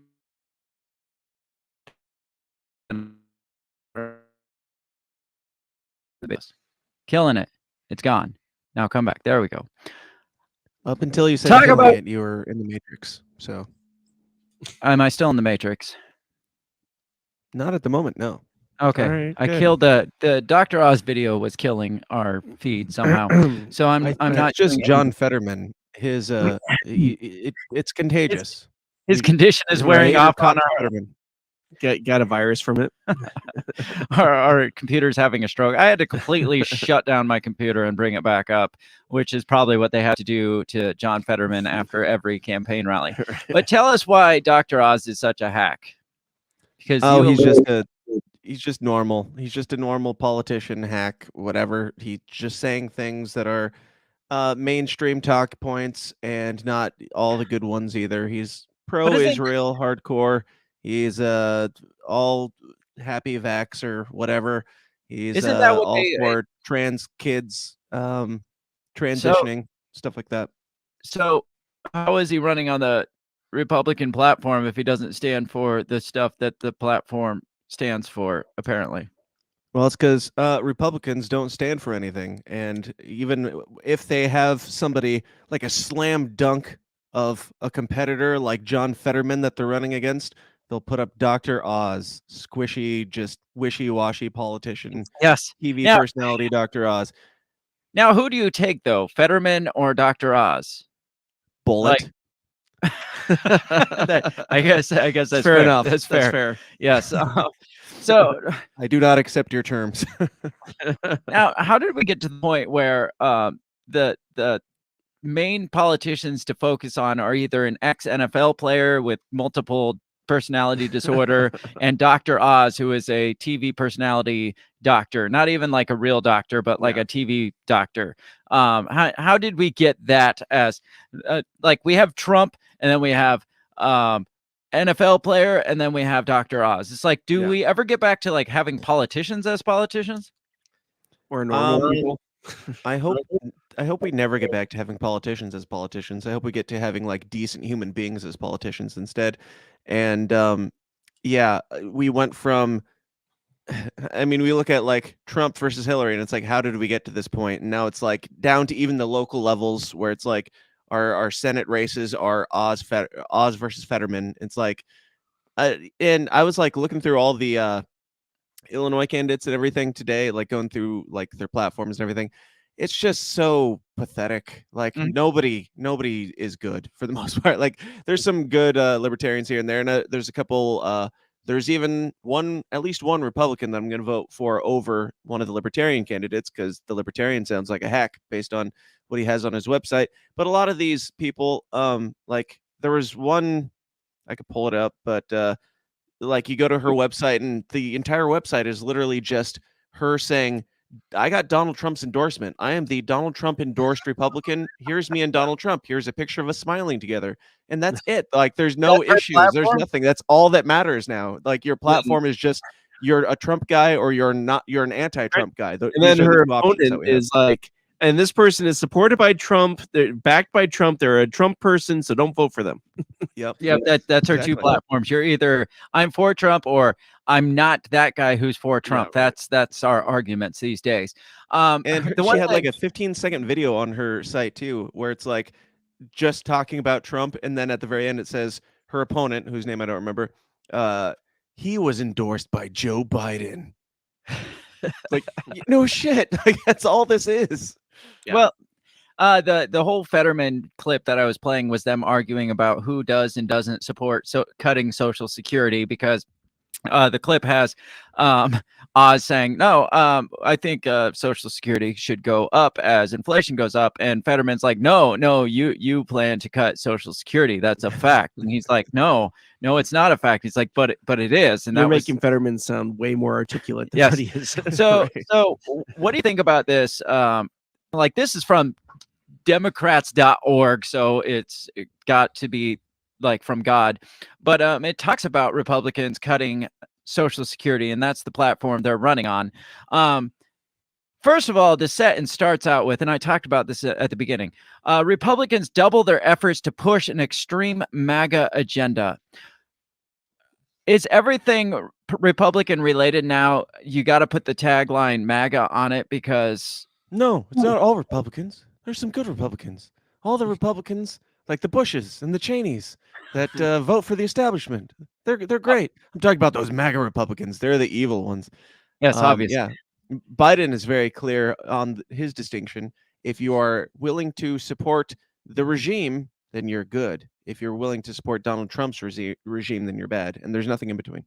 That's deep. So this talks about Senator Rick Scott, who apparently, I didn't know this was a position. Rick Scott is apparently in charge of electing Republicans to Senate. Wow. Did you know one man held so much power? I thought that's what this whole vote was for tomorrow, not Rick Scott being in charge of electing Republicans to Senate. That's how it works, man. As soon as you vote the wrong way, democracy dies.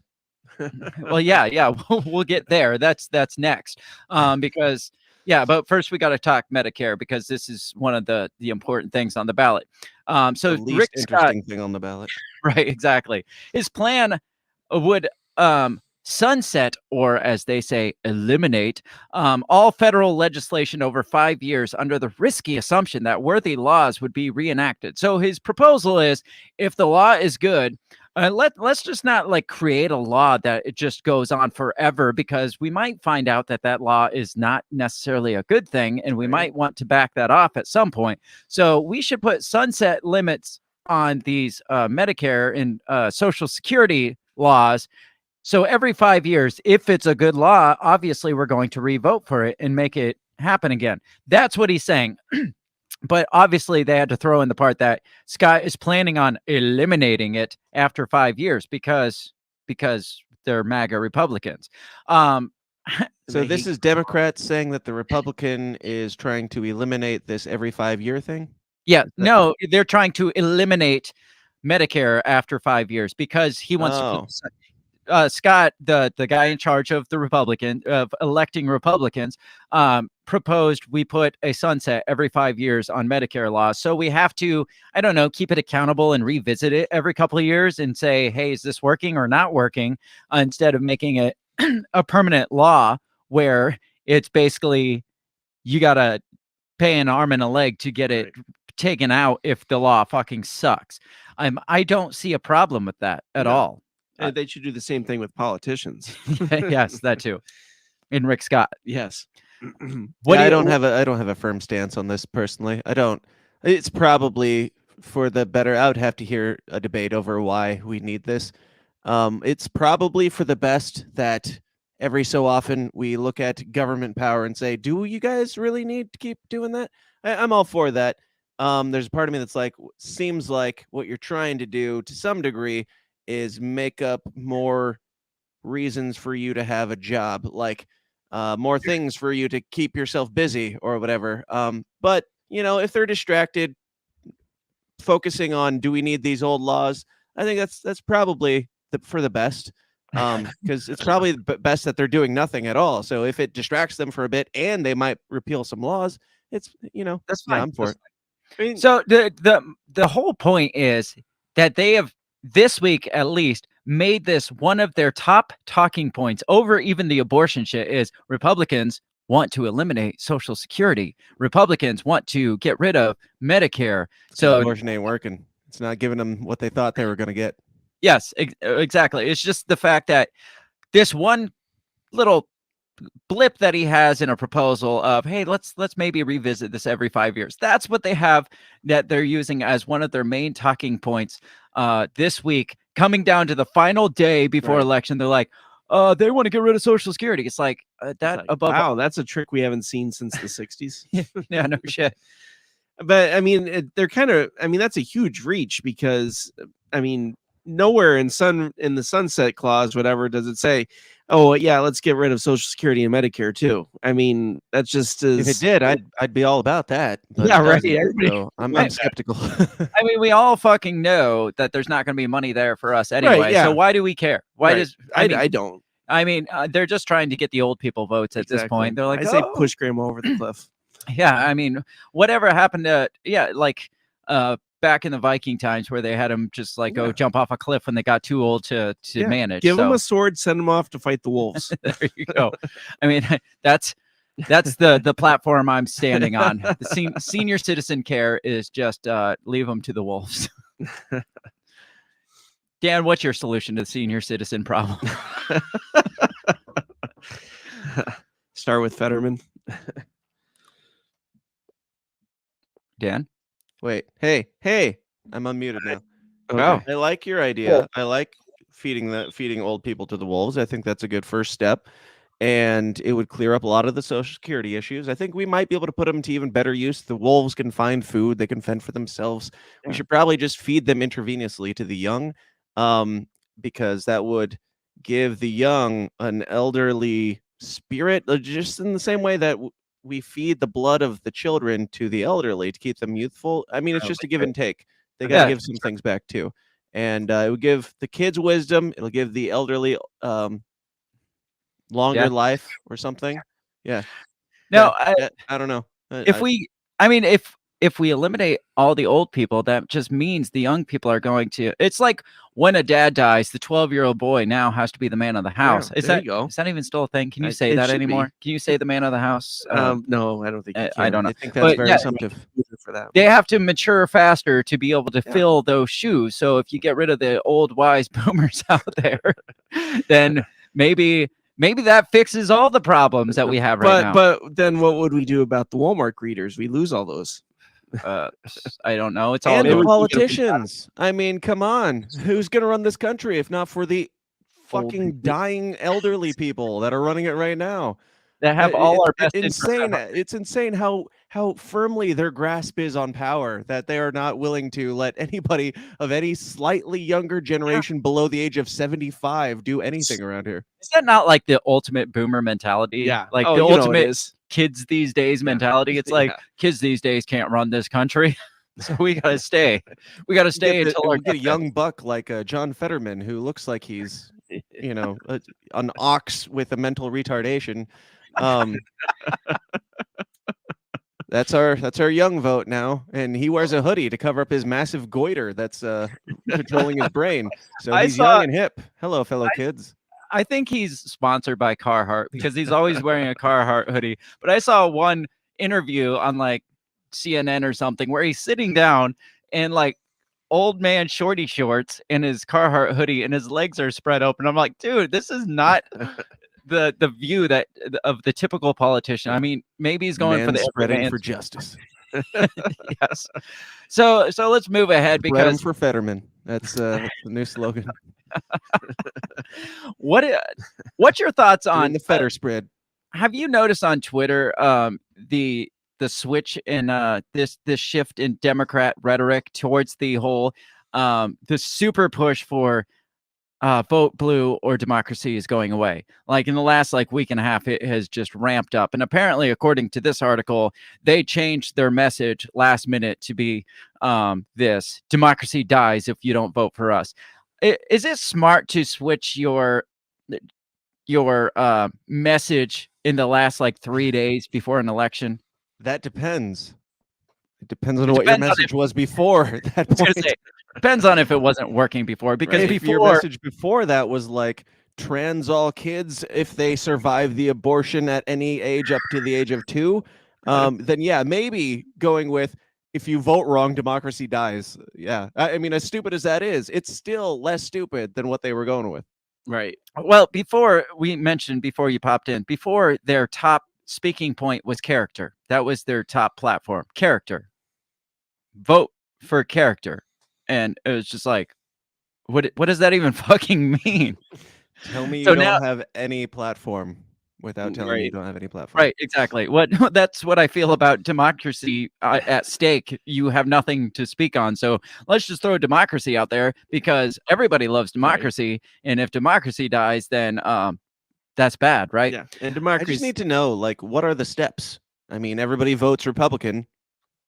Step 2 is something, and then democracy dies. I just need to know step 2. There is no step 2. It's just you vote Republican, democracy's dead. They're going to rewind the clocks back to the 20s. Yes, because this says if Biden's democracy chooses wrong in their free and fair elections, then democracy dies somehow. Right. Exactly. That's exactly it. It says Biden's Democrats have struggled to persuade voters on kitchen table issues, such as 4 decades high inflation. So then it says they're kind of getting hurt because the Republicans are pushing this whole soft on crime and inflation thing. So they had to kind of change the rhetoric. MSNBC just came out with this huge report about how crime really isn't as bad, real bad right now. What you're seeing is not really what's happening. It's what it said was crime isn't that high except for if you exclude murder.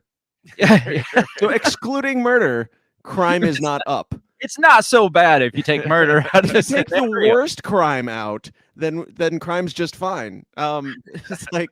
It's like I don't know. Except for bleeding intravenously, cancer's not all that bad, Right. So this last sentence here says, it's a quote from Biden. It says, democracy is literally on the ballot. This is a defining moment for the nation. Don't they say that every election, though? Every time. Did you hear Biden and Obama join forces with Fetterman to campaign in Pennsylvania the other day? It was so beautiful. I want to see the three of them talk. Well, I got to thinking, I was like, Biden decided, he's like, I'm going to go on the trail with Fetterman. And then the campaign managers are like, nobody's going to understand anything. So we need Obama to come on and translate for the two of them. Right. We don't have an interpreter that can handle the two of you in a room together. But I do think it's beautiful. Just the idea of, Barack Obama, who was suave and debonair. So he was bombing American citizens and people left and right. Just for the hell of it. So he got away with it because he was super suave and well-spoken. Right. And they're like, we're going to send in the big guns. And he's now, imagine him having to support Joe Biden in the first place and try and prop him up. Now he's got to go support Fetterman and be like, this guy's got it. He knows what's up. And everybody can just stand there listening to John Fetterman just babbling about nothing while did you guys see where he's giving the speech and the gust of wind comes and all the American flags just fall over behind him? If that's not, I mean, the blood moon's supposed God's to be a like, nope. God. I would think that would be a sign from God more than the blood moon they're talking about. Yep. But I do like that Barack Obama is getting the punishment that he has created for himself. Yes. Barack Obama, though, I had video clips, but I can't play them apparently. But he came on, he's like, a lot of people are saying that they like democracy, and democracy he basically says the same thing. It's just like, really, lots of people are saying that because being around Fetterman and Biden are dumbing down. yes, exactly. So that's the mantra is save democracy, vote blue, and that's literally been the mantra on Twitter. And I've noticed since Elon Musk took over Twitter, I don't know if there's a correlation there, but I've been seeing a lot more of the bullshit political stuff that I didn't want to see on Twitter, rather than my happy echo chamber that I had formed on Twitter. So I keep getting posts. I don't follow this guy, Rob Reiner. Who's Rob Reiner? He's an actor. Yeah, What's he was big in the 70s. He was on All in the Family with Carol, what's his face? I don't know. Yeah. It was, anyways, he was a comedian. He was on sitcom in the 70s. He's liberal dude. And yeah. Well, apparently he is bought and paid for by this new marketing strategy of the Democrats, because he's tried blue. All I've seen every day is Rob Reiner saying shit like this: "Save democracy, vote blue." That was 11 hours ago. Then he retweeted Stephen King saying, "I don't care what you think with the blue check as long as you vote blue." The next post is, "Our closing argument: if we want to continue down the path of our founding fathers, that our founding fathers laid down for us, if we want to preserve our right to vote and continue 246-year experiment in self-rule, we must vote now, and the vote has to be for Democrat." They have nothing left to run on. They are completely morally and like politically bankrupt of all ideas. They've run themselves completely dry because everything was the end of the world. Everything was Nazis and white supremacy for the last 6 years. They've run out of things to run on. Well, think about all the liberal celebrities they could have put out there: George Clooney, Matt Damon. They found Rob Reiner. They put Rob Reiner out there. That just tells you where they're digging. Yes, they're digging into the cesspool of celebrities. This is like a daily thing, because it's not like I'm just reading down the line of his posts. I'm not like skipping other posts of his, because this is his next post. "In the next 5 days, we determine if a woman will still have the right to choose, if our vote will still count, and if we will still be a constitutional democracy." Oh, God. The next one, "Not a hyperbole. A vote for a Republican is a vote to end democracy." So ignoring the fact that we're not even a fucking democracy. Here you go. "If you don't vote for the Democrats, or don't vote at all, you are choosing to accept living under fascism." What do you think of this guy? And I have to see this shit every fucking day. Every time I open Twitter, here's Rob Reiner telling me to vote blue or end democracy. Do you want to trade Twitter accounts? Because all I've been getting is NBA, NFL, sports, and I would love to get Rob Reiner dropping some stupid ass retard shit in my feed every day. I would have a field day with that. Now, my thought is Elon Musk must have fucked up the algorithms, because it's gotten that bad. He probably just spun the dial and wanted to see what popped up and be like, okay, you get that, you get that. So can we beat that horse enough about vote blue or end democracy? Do you think Republicans are out there to end democracy? Do you think that's the biggest threat to democracy, Dan? God, I hope so. So let's move on to other stupid shit, because we're here to talk about the stupid shit, and the videos don't work, so we might as well just talk about the stupid shit. And it's all the rest. I'm just going to talk about the stupid things that are being said in this election cycle. One is, did you hear Carrie Lake? You know Carrie Lake running for governor. GOP. Shut the fuck up. That video is going to work. Carrie Lake said that if MLK was still alive, he would vote for basically MAGA Republicans. That's what she said. Sure. Dan, are you frozen or speechless? I don't know. Maybe.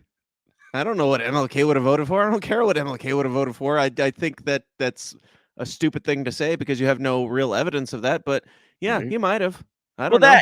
That and you're a white woman. If he was living in today's day and age, he might have come to the same conclusion as Carrie Lake. I don't know, but it's really stupid as a white woman to assume that, and it's no different than the white Karens on the left saying that you need to, whatever, all the virtue signaling nonsense. Yes. Now, I would think she has to know she's going to get more shit from this than she is going to get applause from her couple of black fans out there. I would think she's got to know that, right? Or was it more for like her white base that are like, yeah, we're not racist? Probably. Yes. Most likely that. Okay, what about this one? Did you hear when Hillary Clinton said that it is a fact that more red states have higher crime than blue states. That's her talking point. I wish. do like how we're focusing on states now, not cities. Well, yes, exactly. And that the whole point is, and there's an article here that actually it's from Fox News, so obviously they're against what she says. The Clintons tend to kill their people in the next state. Oh my God! Now every video is going to pop up. So I can hear the video, but you get all glitchy when it comes on. So I know that's why I'm trying not messing with. That's why I'm trying not to mess with them at all. But every time I click on the next tab, the video starts playing. So she comes out because obviously the Republicans are running on this massive crime wave. The Democrats there's so high crime with the Democrats. And I don't know if that's true or false or not, but it seems to be a talking point. Right. Well, Hillary comes out It's like true. 2 days before election. Is like, the Republicans are just trying to scare you. And it's a known fact that red states have higher crime than blue states. Now, if this was a known fact, why are they waiting till now to point that out? Because the Republicans have been saying this for like 2 fucking years now, and nobody has come out and said, hey, newsflash, red states have higher crime. If it is that, like, well, duh, obvious, why is she just now at the last minute throwing this Hail Mary pass saying, guys, all my listeners that are probably voting blue anyway, it's clearly a fact that red states have higher crime. Did her and Chelsea talk about this on their podcast, Fierce? Probably with the WAP chick. Yeah, right. Most likely. So Fox News came out and basically debunked it, as they do, basically saying what you said, that yes, it's red states, but it's predominantly blue cities in the red states, like Chicago. Yeah, Illinois has a very high crime rate. You know where it all is? Chicago. Illinois is a blue state, but it's like, most of our area is like pretty red. Yes. But then you get up into Chicago and it's all blue, and that's where all the crime seems to be. Now, like the Democrats said, if you throw out all the murder, the crime rate goes way down. If you throw out all the shitty cities that are in the red states, the crime rate goes way the fuck down. Like if you get rid of Chicago, New Orleans, St. Louis, I don't know, what are some of the other blue cities in red states? New York City. New York City is a blue state because it's mostly New York City. But I think if you got rid of New York City, it'd be a pretty damn red state too. Absolutely. So I don't know. What did you see that video of Hillary? Had you heard that one yet? I hadn't actually. I think I heard somebody mention it, but I heard the quote. I don't even know if I knew it was Hillary, but it doesn't matter who it is. It's wrong. It was definitely Hillary, and Beautiful sign of desperation, though. Again, why is Hillary talking still? That's my real question. Yeah, the fact that people think she still has credibility is scary as shit. Yes. The fact that she still thinks she has credibility is scary as shit. It is. Do you think she's going to try to push for a comeback? Because she's been coming out a lot more lately. I hope so. She needs to Why come not? out.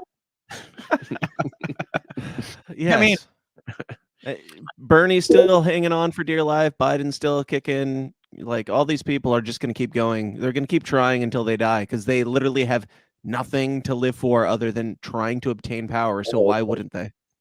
Sure. I mean, what does that say about the Democratic Party that those are their superstars? Right. Yeah. But look at the superstars on the Republican Party. Well, that's why say, of you Carrie got Lake. DeSantis and Trump.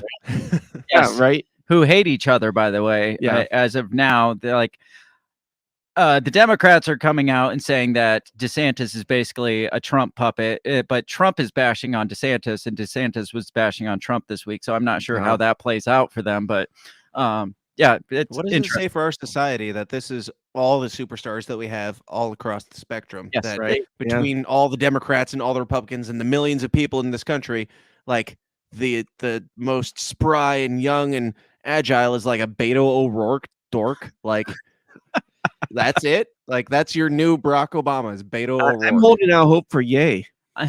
I'm holding out for Pete Buttigieg. That's who's going to save America. All right, let's move to the next stupid thing that I heard this week. This is from a city council election in Portland, Oregon. So something that doesn't affect us at all, but it's awesome because this woman, Hardesty, what's her first name? I don't know.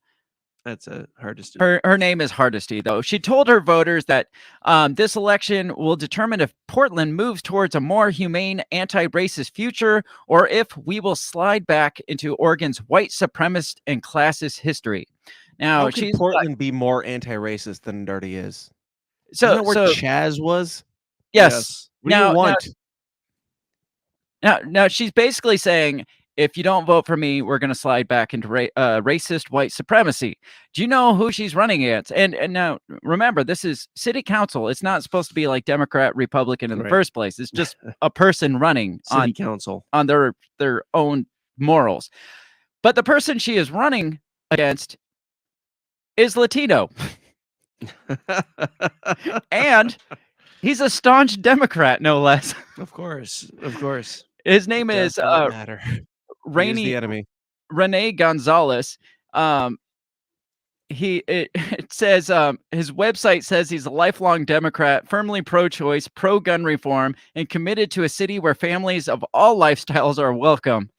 And he's not black. He's not black. And he's not her, so he must be a vote for white supremacy. He's a MAGA Republican.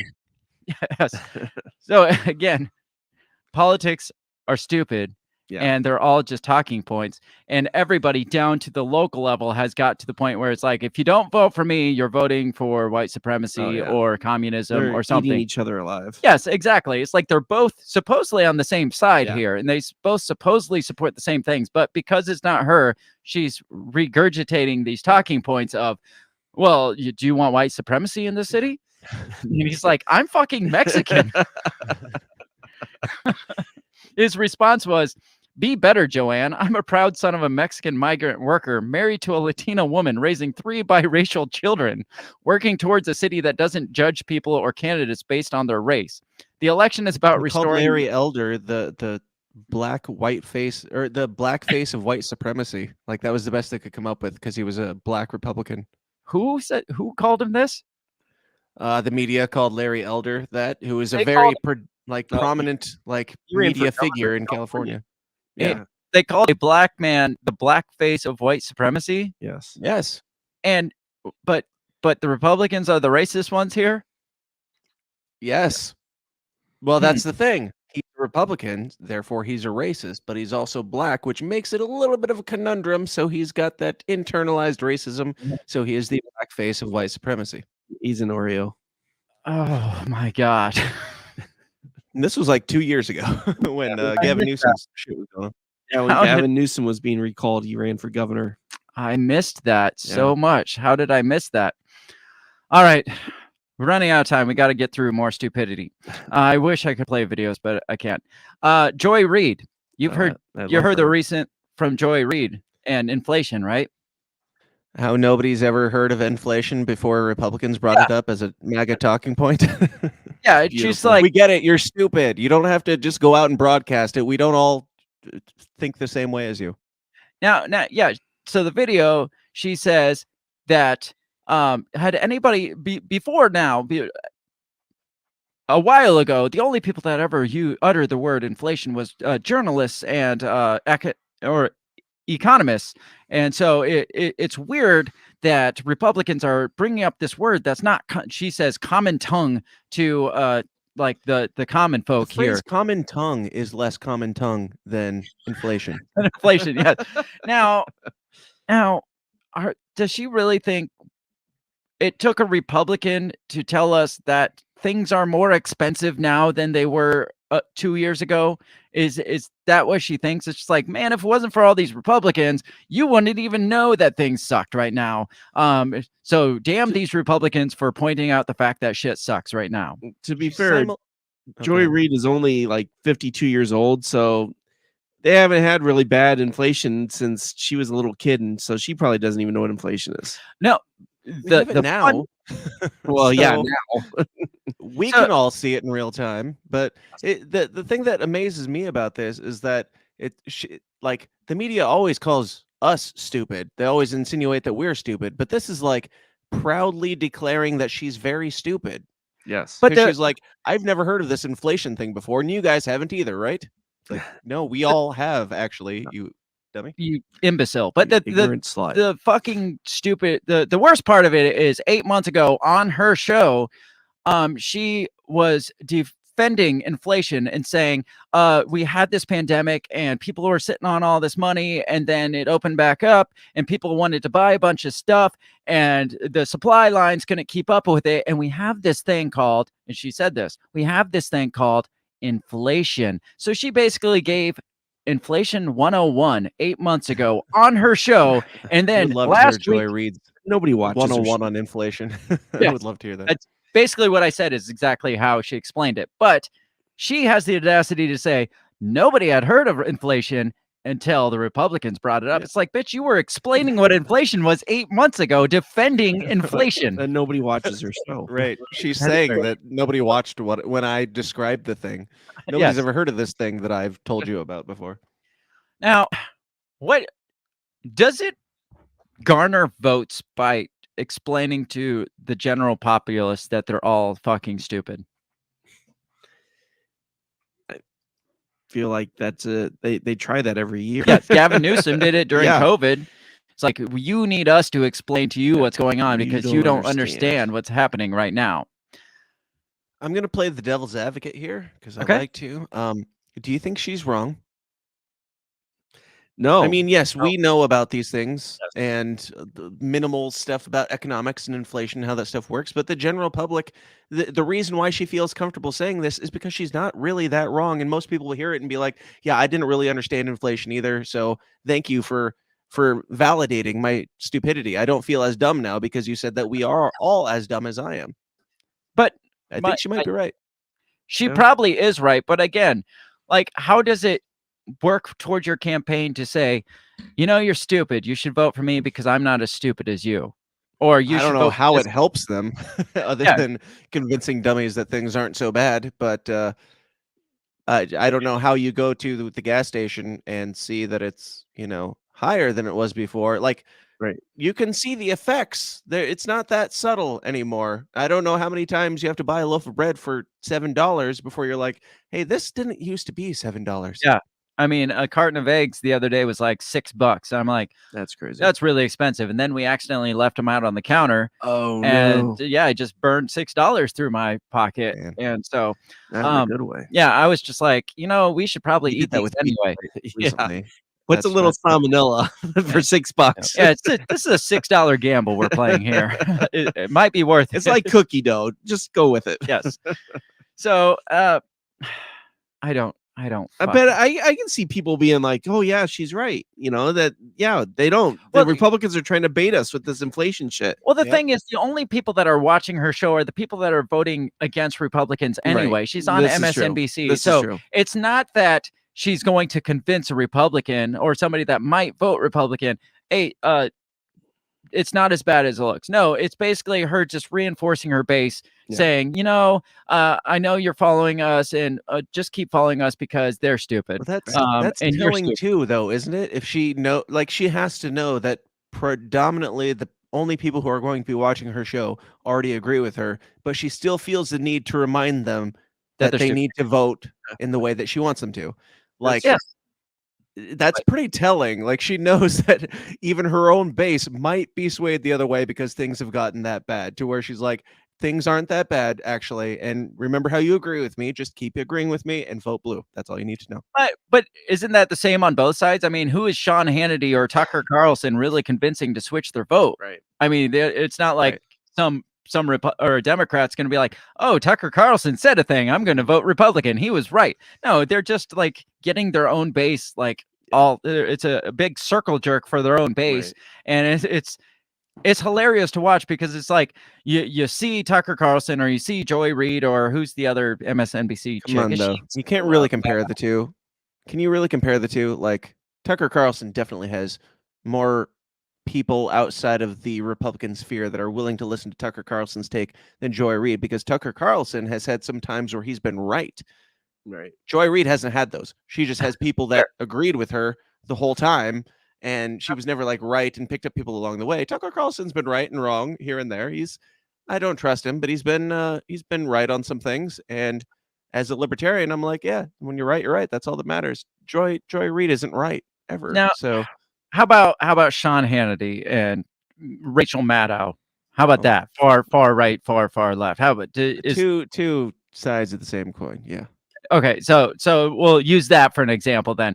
What is freaking Sean Hannity doing that Rachel Maddow's not doing? Are they really reaching towards the center of the aisle there to pull votes their way? Or are they really reaching across the aisle to say, hey, come join our... No, they're just, all they're doing is screaming things at their own base, saying...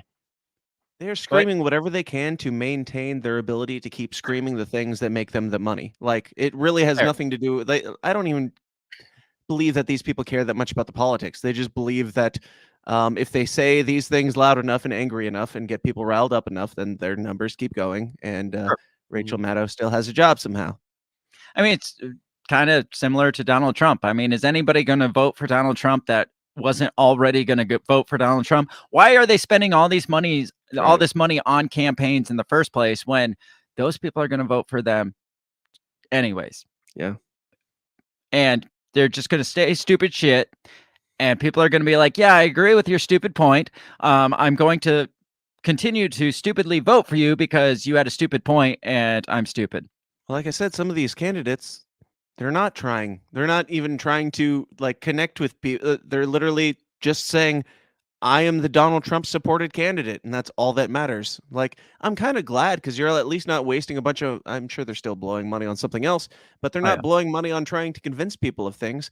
I would rather them just come out and say, I'm running on nothing. Actually, I'm just... Donald Trump likes me, so I'm cool. And then at least the 10 or 12 of us that are like, actually thinking about these things are going to be like, well, you're nothing. And it doesn't matter what letter is next to your name. You're absolutely nothing. You don't stand for anything. You mean nothing. You might do the job well, but you probably won't because you don't stand for anything. So does that ruin it for the young rookie who comes out? He's like, yeah, I got a 12-point plan to get the economy back on track and to fix our education system and everything. And people are like, actually, we just want to know which side are you with Trump or without? You're talking to the autistic libertarians. Yes, we are very familiar with that. Here's why economics doesn't work. And everybody's like, well, are you a Republican? No. Well, then you're a Democrat. Oh, shit. Well, you're talking to a TikTok age where you have like literally 0.8 seconds to make your point. So once you get into all this like autistic economic shit, people like swipe up next. And so literally all you have time is, I'm not Trump. Oh, he's not Trump. Let's vote for him. You catch it between the swipes. I mean, people have scary shit. The attention span of a fucking squirrel at this point. So literally all they have time to say is vote for blue or democracy dies. And people are like, oh, you got my attention there. Or let's make America great again. That's all I'm going to say. I'm not going to say how. What? Why? Because of the TikTok generation that has the attention span of a goldfish. That's why we have campaigns like Jeremy Kauffman in New Hampshire running for Senate, where we have such poignant ads like "War is gay" and "War is retarded," and they get your attention very quickly, and then they give you an actual message. Now, I had a video clip pulled up of a fellow libertarian here in Iowa, a video that you may or may not have made. What is the point of that Iowa libertarian? What's his video campaign run on? What is his video campaign run on? What is his campaign? Rock and roll. I don't know. What do you mean? I'm pretty sure you made this video. I made 3 videos for Rick Stewart. The one I saw was basically vote for me and you get to smoke weed. It's basically his platform. And so yes, we did one on weed, we did one on psychedelics, and we did like psychedelic therapy, and we did one on eminent domain. And for those we just like, he was all for doing the funny stuff, and that's the great thing about libertarians is we run on principles, and because we're running on principles, we don't care what people think, and we also know that we're going to lose, so that gives it another level of don't give a shit about what people think, to where we can actually do some fun messaging. But he and I sat down for like a couple hours. He drove out here to the Quad Cities, and we sat down for a couple hours and brainstormed in the morning, and came up with a spin. And it's basically like each one is just him, like the angry uncle lecturing stupid Kim Reynolds for Iowa governor.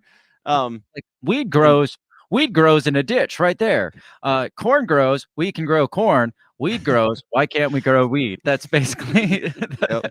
And basically- he's talking about being over in Illinois, and we'll shoot like 2 to 3 hours probably on each one, and cut it down to 2 minutes. So there's like a shit ton. But there's one point where I was like, talk about how there's weed growing in the ditches over here in Illinois, because like ditch weed. It's like there's weed growing in the ditches. He's like, God put it there. Do you think you're smarter than God, Kim? It's like, just condescending douchebaggery, and it's some of the funny stuff I've had to work on. So that's Rick Scott's his name, right? Rick Stewart. Sorry, getting my people mixed up. He's running for governor in Iowa. So if you're in Iowa, definitely go vote for that guy, because that's the only one I care about is Rick Stewart. And that's probably the only reason I will go to an election poll place tomorrow is to vote for Rick Stewart, because God put weed in the ditches, and that's it. Now compare that to, I saw a Chuck Grassley ad, and like we said, Chuck Grassley's been in Senate for 75 1800s. years. It was basically Chuck Grassley's a farmer. He knows what it's like to be a farmer. And the picture, the clip that they show, Chuck Grassley was a farmer 45 years ago.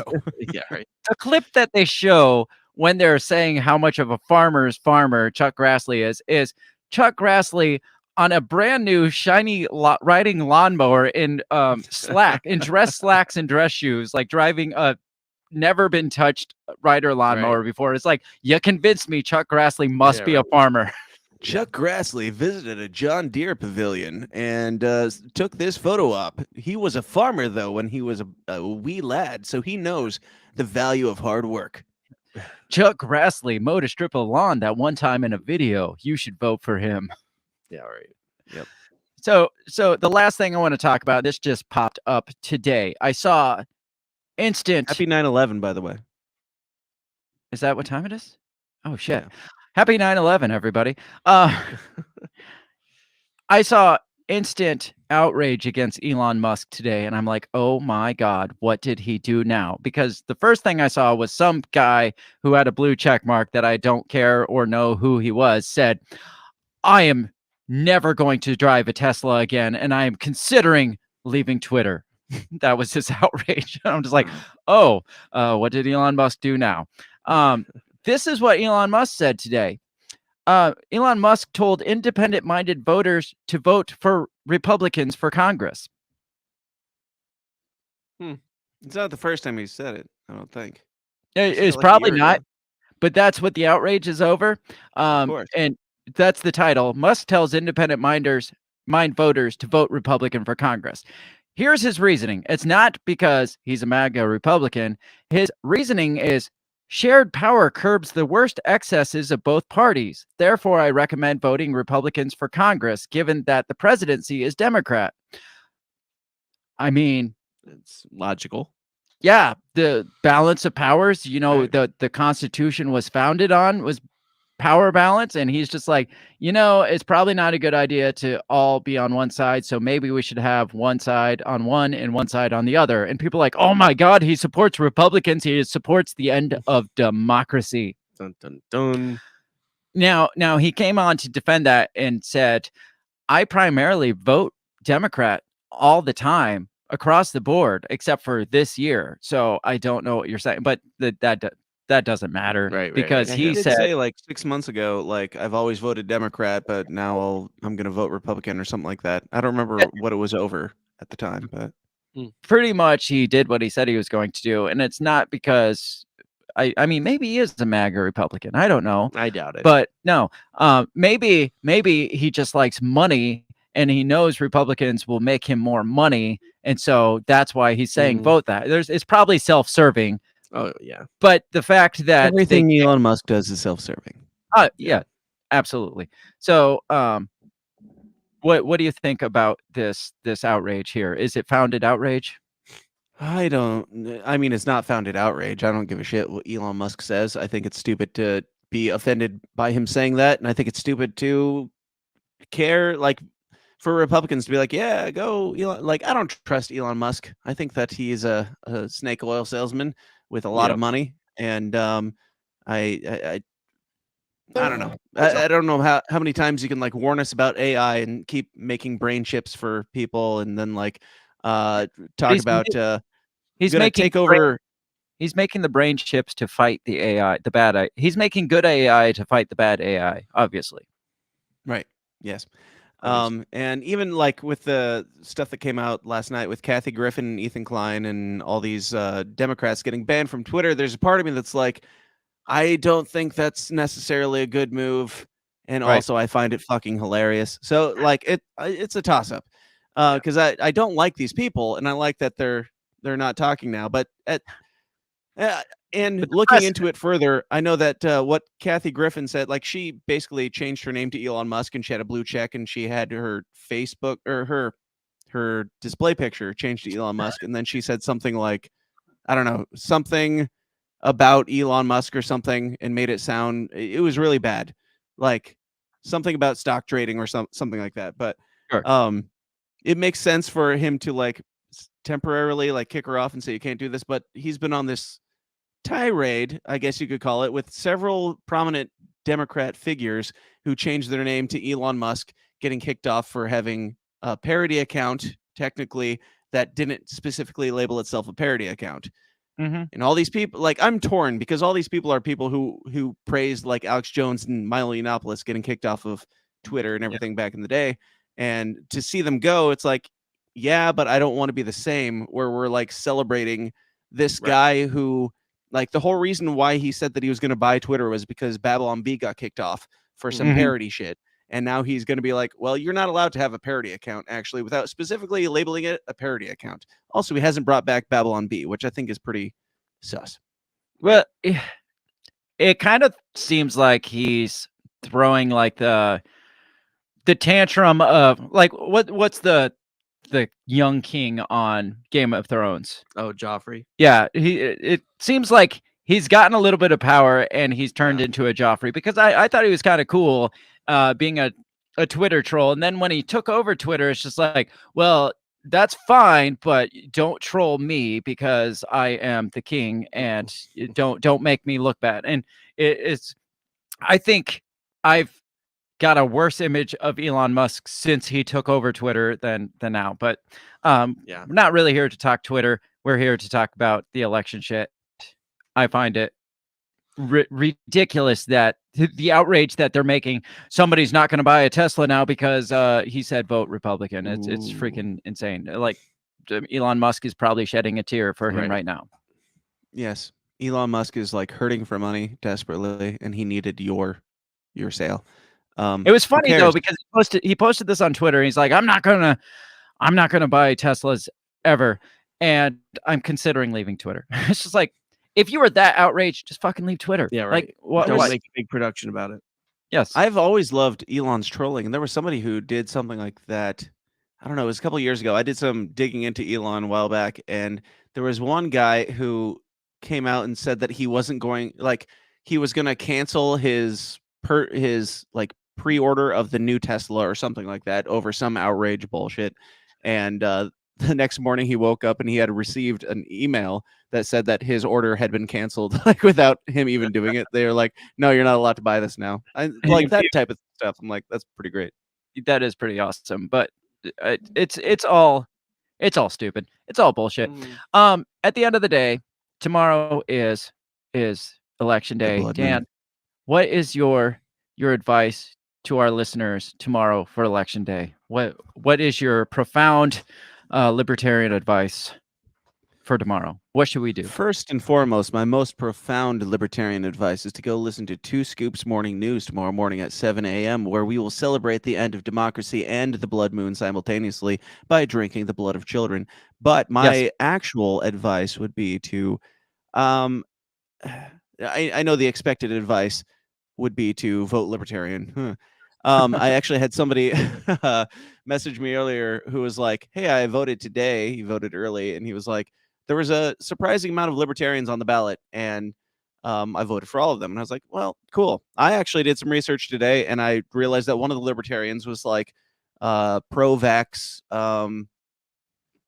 pro, like, very open border. I'm open to the open border debate or whatever, but very like a lot of left-leaning positions, really the vax thing. Like he was like, I've taken 3 vaxes and I would take a 4th one if it came out because they're a miracle, but it shouldn't be forced on anybody. I'm like, well, I don't trust you. Like Right. you're allowed to have that opinion, but I'm not going to vote for that.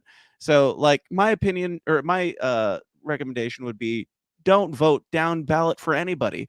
I don't care if they're libertarian or Republican or Democrat. Like look up their principles and what they're actually running on. And I know that it's getting really difficult because most of these people just have nothing on their page that they're even running on because they're not running on anything. And if they're not running on anything, then don't vote for them, would be my opinion. And if you have like a Democrat or Republican who's running unopposed and you either don't agree with their principles or core values or you don't know what they are, don't vote for them. Like you're voting for NOTA. You're voting for none of the above because if you're not even going to put in the effort to make a very simple splash page that says, here's what I believe and why you should vote for me, then why should I vote for you? And I'm not going to.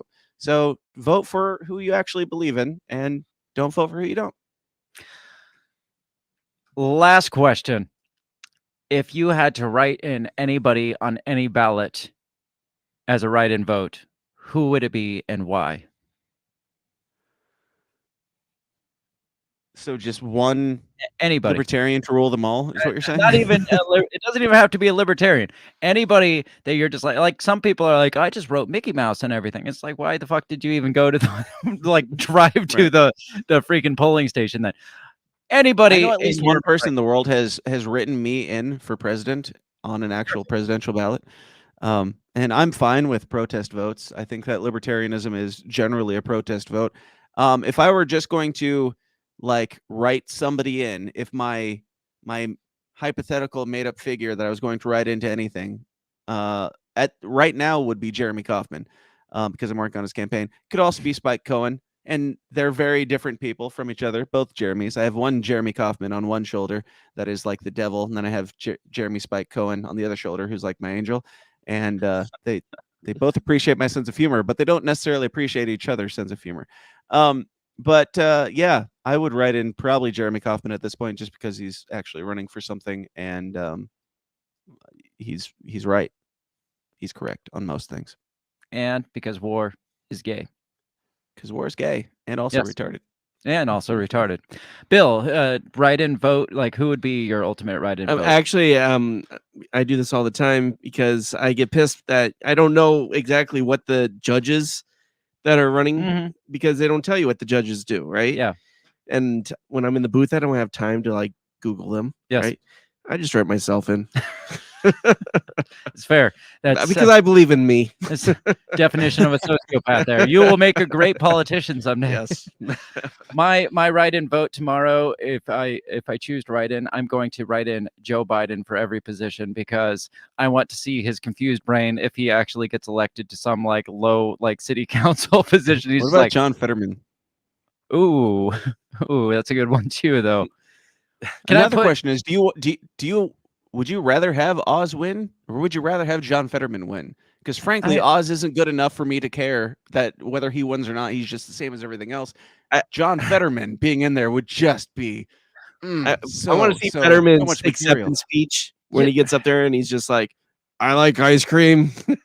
You know, you make a good point there because I asked you that. It's like, really, would you take Fetterman over Oz, though? Look at Fetterman. He's going to fuck up everything. I mean, it's already fucked. Oh, yeah. That would be at least make it humorous. Podcast gold if John Fetterman is a public official. Like, not just like a little small town mayor like he was for like 13 years. Like, Senate speech. Like we talk shit about AOC when she gets up and gives a congressional, like, addresses the House of Representatives. Can you imagine John Fetterman standing up and addressing Congress? Yes. Yeah. I want that. Not just I want the that podcast now. gold either. Like there's something beautiful. Like when I say Joe Biden 2024, I'm not entirely joking because I know that the option is going to be between Joe Biden and Donald Trump or DeSantis or whatever, and they all have their pros and cons except for Joe Biden, but mostly cons. And I'm like,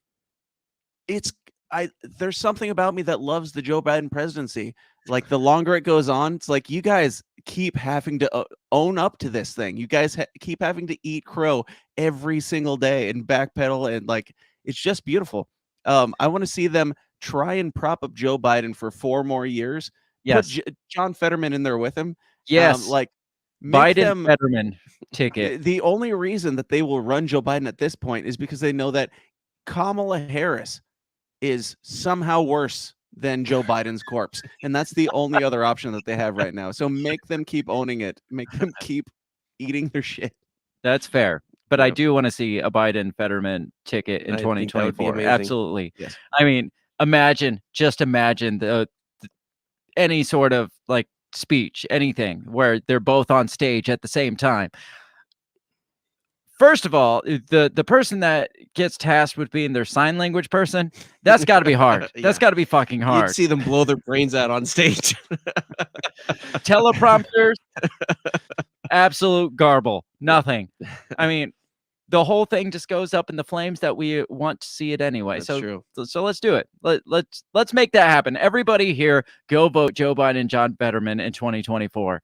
That I is think my Rachel Maddow would commit suicide. That would be worth it. Yes, absolutely. That's all the time we got. Win-win. Dan, I appreciate you coming on and telling me how bad my show sucks. And You're welcome. yeah, It could have been worse. A lot worse. could have been. I could have been playing because I had 4 or 5 videos for the second half. That would have just been, Yeah. especially once it gets to the audio version on the podcast platforms, it would have just been like us sitting in silence, and that would have been fantastic. So Do you find yourself now thinking back to all the previous episodes and wondering how many No. of them didn't have audio? no, because I extensively edit things, and I typically go to the videos and see how shitty they sound to see if I gotta like cut them in. So no, I am very attentive to my editing. I don't just turn around and post it the next day without looking at shit. I spend a lot of time on it. So I do. no, I would have found out tomorrow when I went to edit it and been like, I can't post any of this. So sorry, no episode this week, guys. Piece it all back together and like cut out whenever you guys talk and then put it back in. Pretty much, Yeah. yes. I might have saved you from a blood red moon nightmare. Yes, absolutely. Everybody, remember to go out and vote for stupidity tomorrow, because that's John all. Fetterman. Vote for John Fetterman. Write John Fetterman into every blank on every ballot, because that is how we save democracy. Can't hurt it. Dan, while you're here, why don't you tell everybody where we can find you and who you are and stuff? My name is Dan. I host a show called The System is Down on thesystemisdown.tv, which can be found on the internet.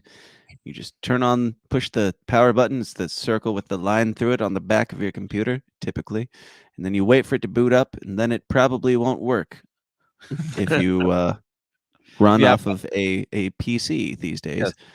So buy a Mac, and then turn it on, and then go to www.thesystemisdown.tv, where you will find that. That's the most extensive explanation of where to find yourself I've ever had a guest do on the show. So thank you. I can go on if you need. If your listeners are too simple to have picked up on what I'm putting down thus far, I can continue. Is your show doing anything election related tomorrow that people should tune in for? Tomorrow morning at 7 a.m., I believe, on youtube.com/The System is Down, you can watch 2 Scoops morning news, where we'll be talking about the end of democracy and having a party. This is my way of telling you subtly, Craig, that that's what we're doing tomorrow morning, because I just now decided. And then on tomorrow night on Dave Casey's show, Dave versus Goliath, I'm going to be going on there, I believe, to he's going to be having quite a few people on to do just an election night party. And I'm very glad that he did, because I thought about doing it, but then I realized I don't pay attention actually to most things, and I'm not going to try to pretend like I do. But So I you will. You just want to go on and drink and talk shit is what you want to do Yes. without having to worry about things. Yes. Hopefully his videos work. I hope so. I that sounds like a hoot. I am jealous of you, but It'll be fun. yes. And then Wednesday at 2 p.m. Normal news stuff. Probably doing some post-election coverage if any of us are still alive to talk about it. We're going to probably be talking about how remembering our fondest memories of democracy by that point. Yes. That is all. We are way over our time because that's what we do. We never stick to our time. But this has been fun. Not as fun as I would have liked, but fun. Mostly not as fun as I would have liked because Dan, you showed up, and I understand. Yeah, exactly. We didn't have any audio. Yes, that too. So everybody have a great rest of your week. Make sure you join us tomorrow morning for the Two Scoops morning show with me and Dan there. Because he decided what we're going to talk about tomorrow. So we're going to talk about things, and it's going to be fun. 7 a.m. Central Standard Time, as always, every Tuesday and Thursday. Make sure you show up for those because it's always a blast. Make sure you check us out all over social media. You can find us at the Break the Bell Pod. Share it, like it, subscribe, do all those things the kids tell you to do these days, so we can be better at our job. Worse, I don't know. Or we'll just continue to be what we are, but for more people. So that's what we are. Be back for the weekend wrap up, which is inevitably where we wrap up your week on the weekend. Otherwise, be back here next Monday night, 7 p.m. Central Standard Time, same channel. Don't miss it. It'll be fun. We'll catch you next time. War is gay. War is gay. Dan, goodbye. Goodbye. The Break the Bell podcast is brought to you by you. So pat yourself on the back because without you, we would be talking to ourselves. A special thanks to our Patreon members, Justin Zielinski, Remzo Martinez, Stephanie Parker, and T.O. Jacobson. A shout out to our sponsors, Run Your Mouth Coffee, the On the Run podcast, and Goulash Media. If you'd like to help support us, visit patreon.com/breakthebell or buy our garbage at breakthebell.bigcartel.com. Get back here next week and let us continue to invade your ear holes. And as always, never stop talking.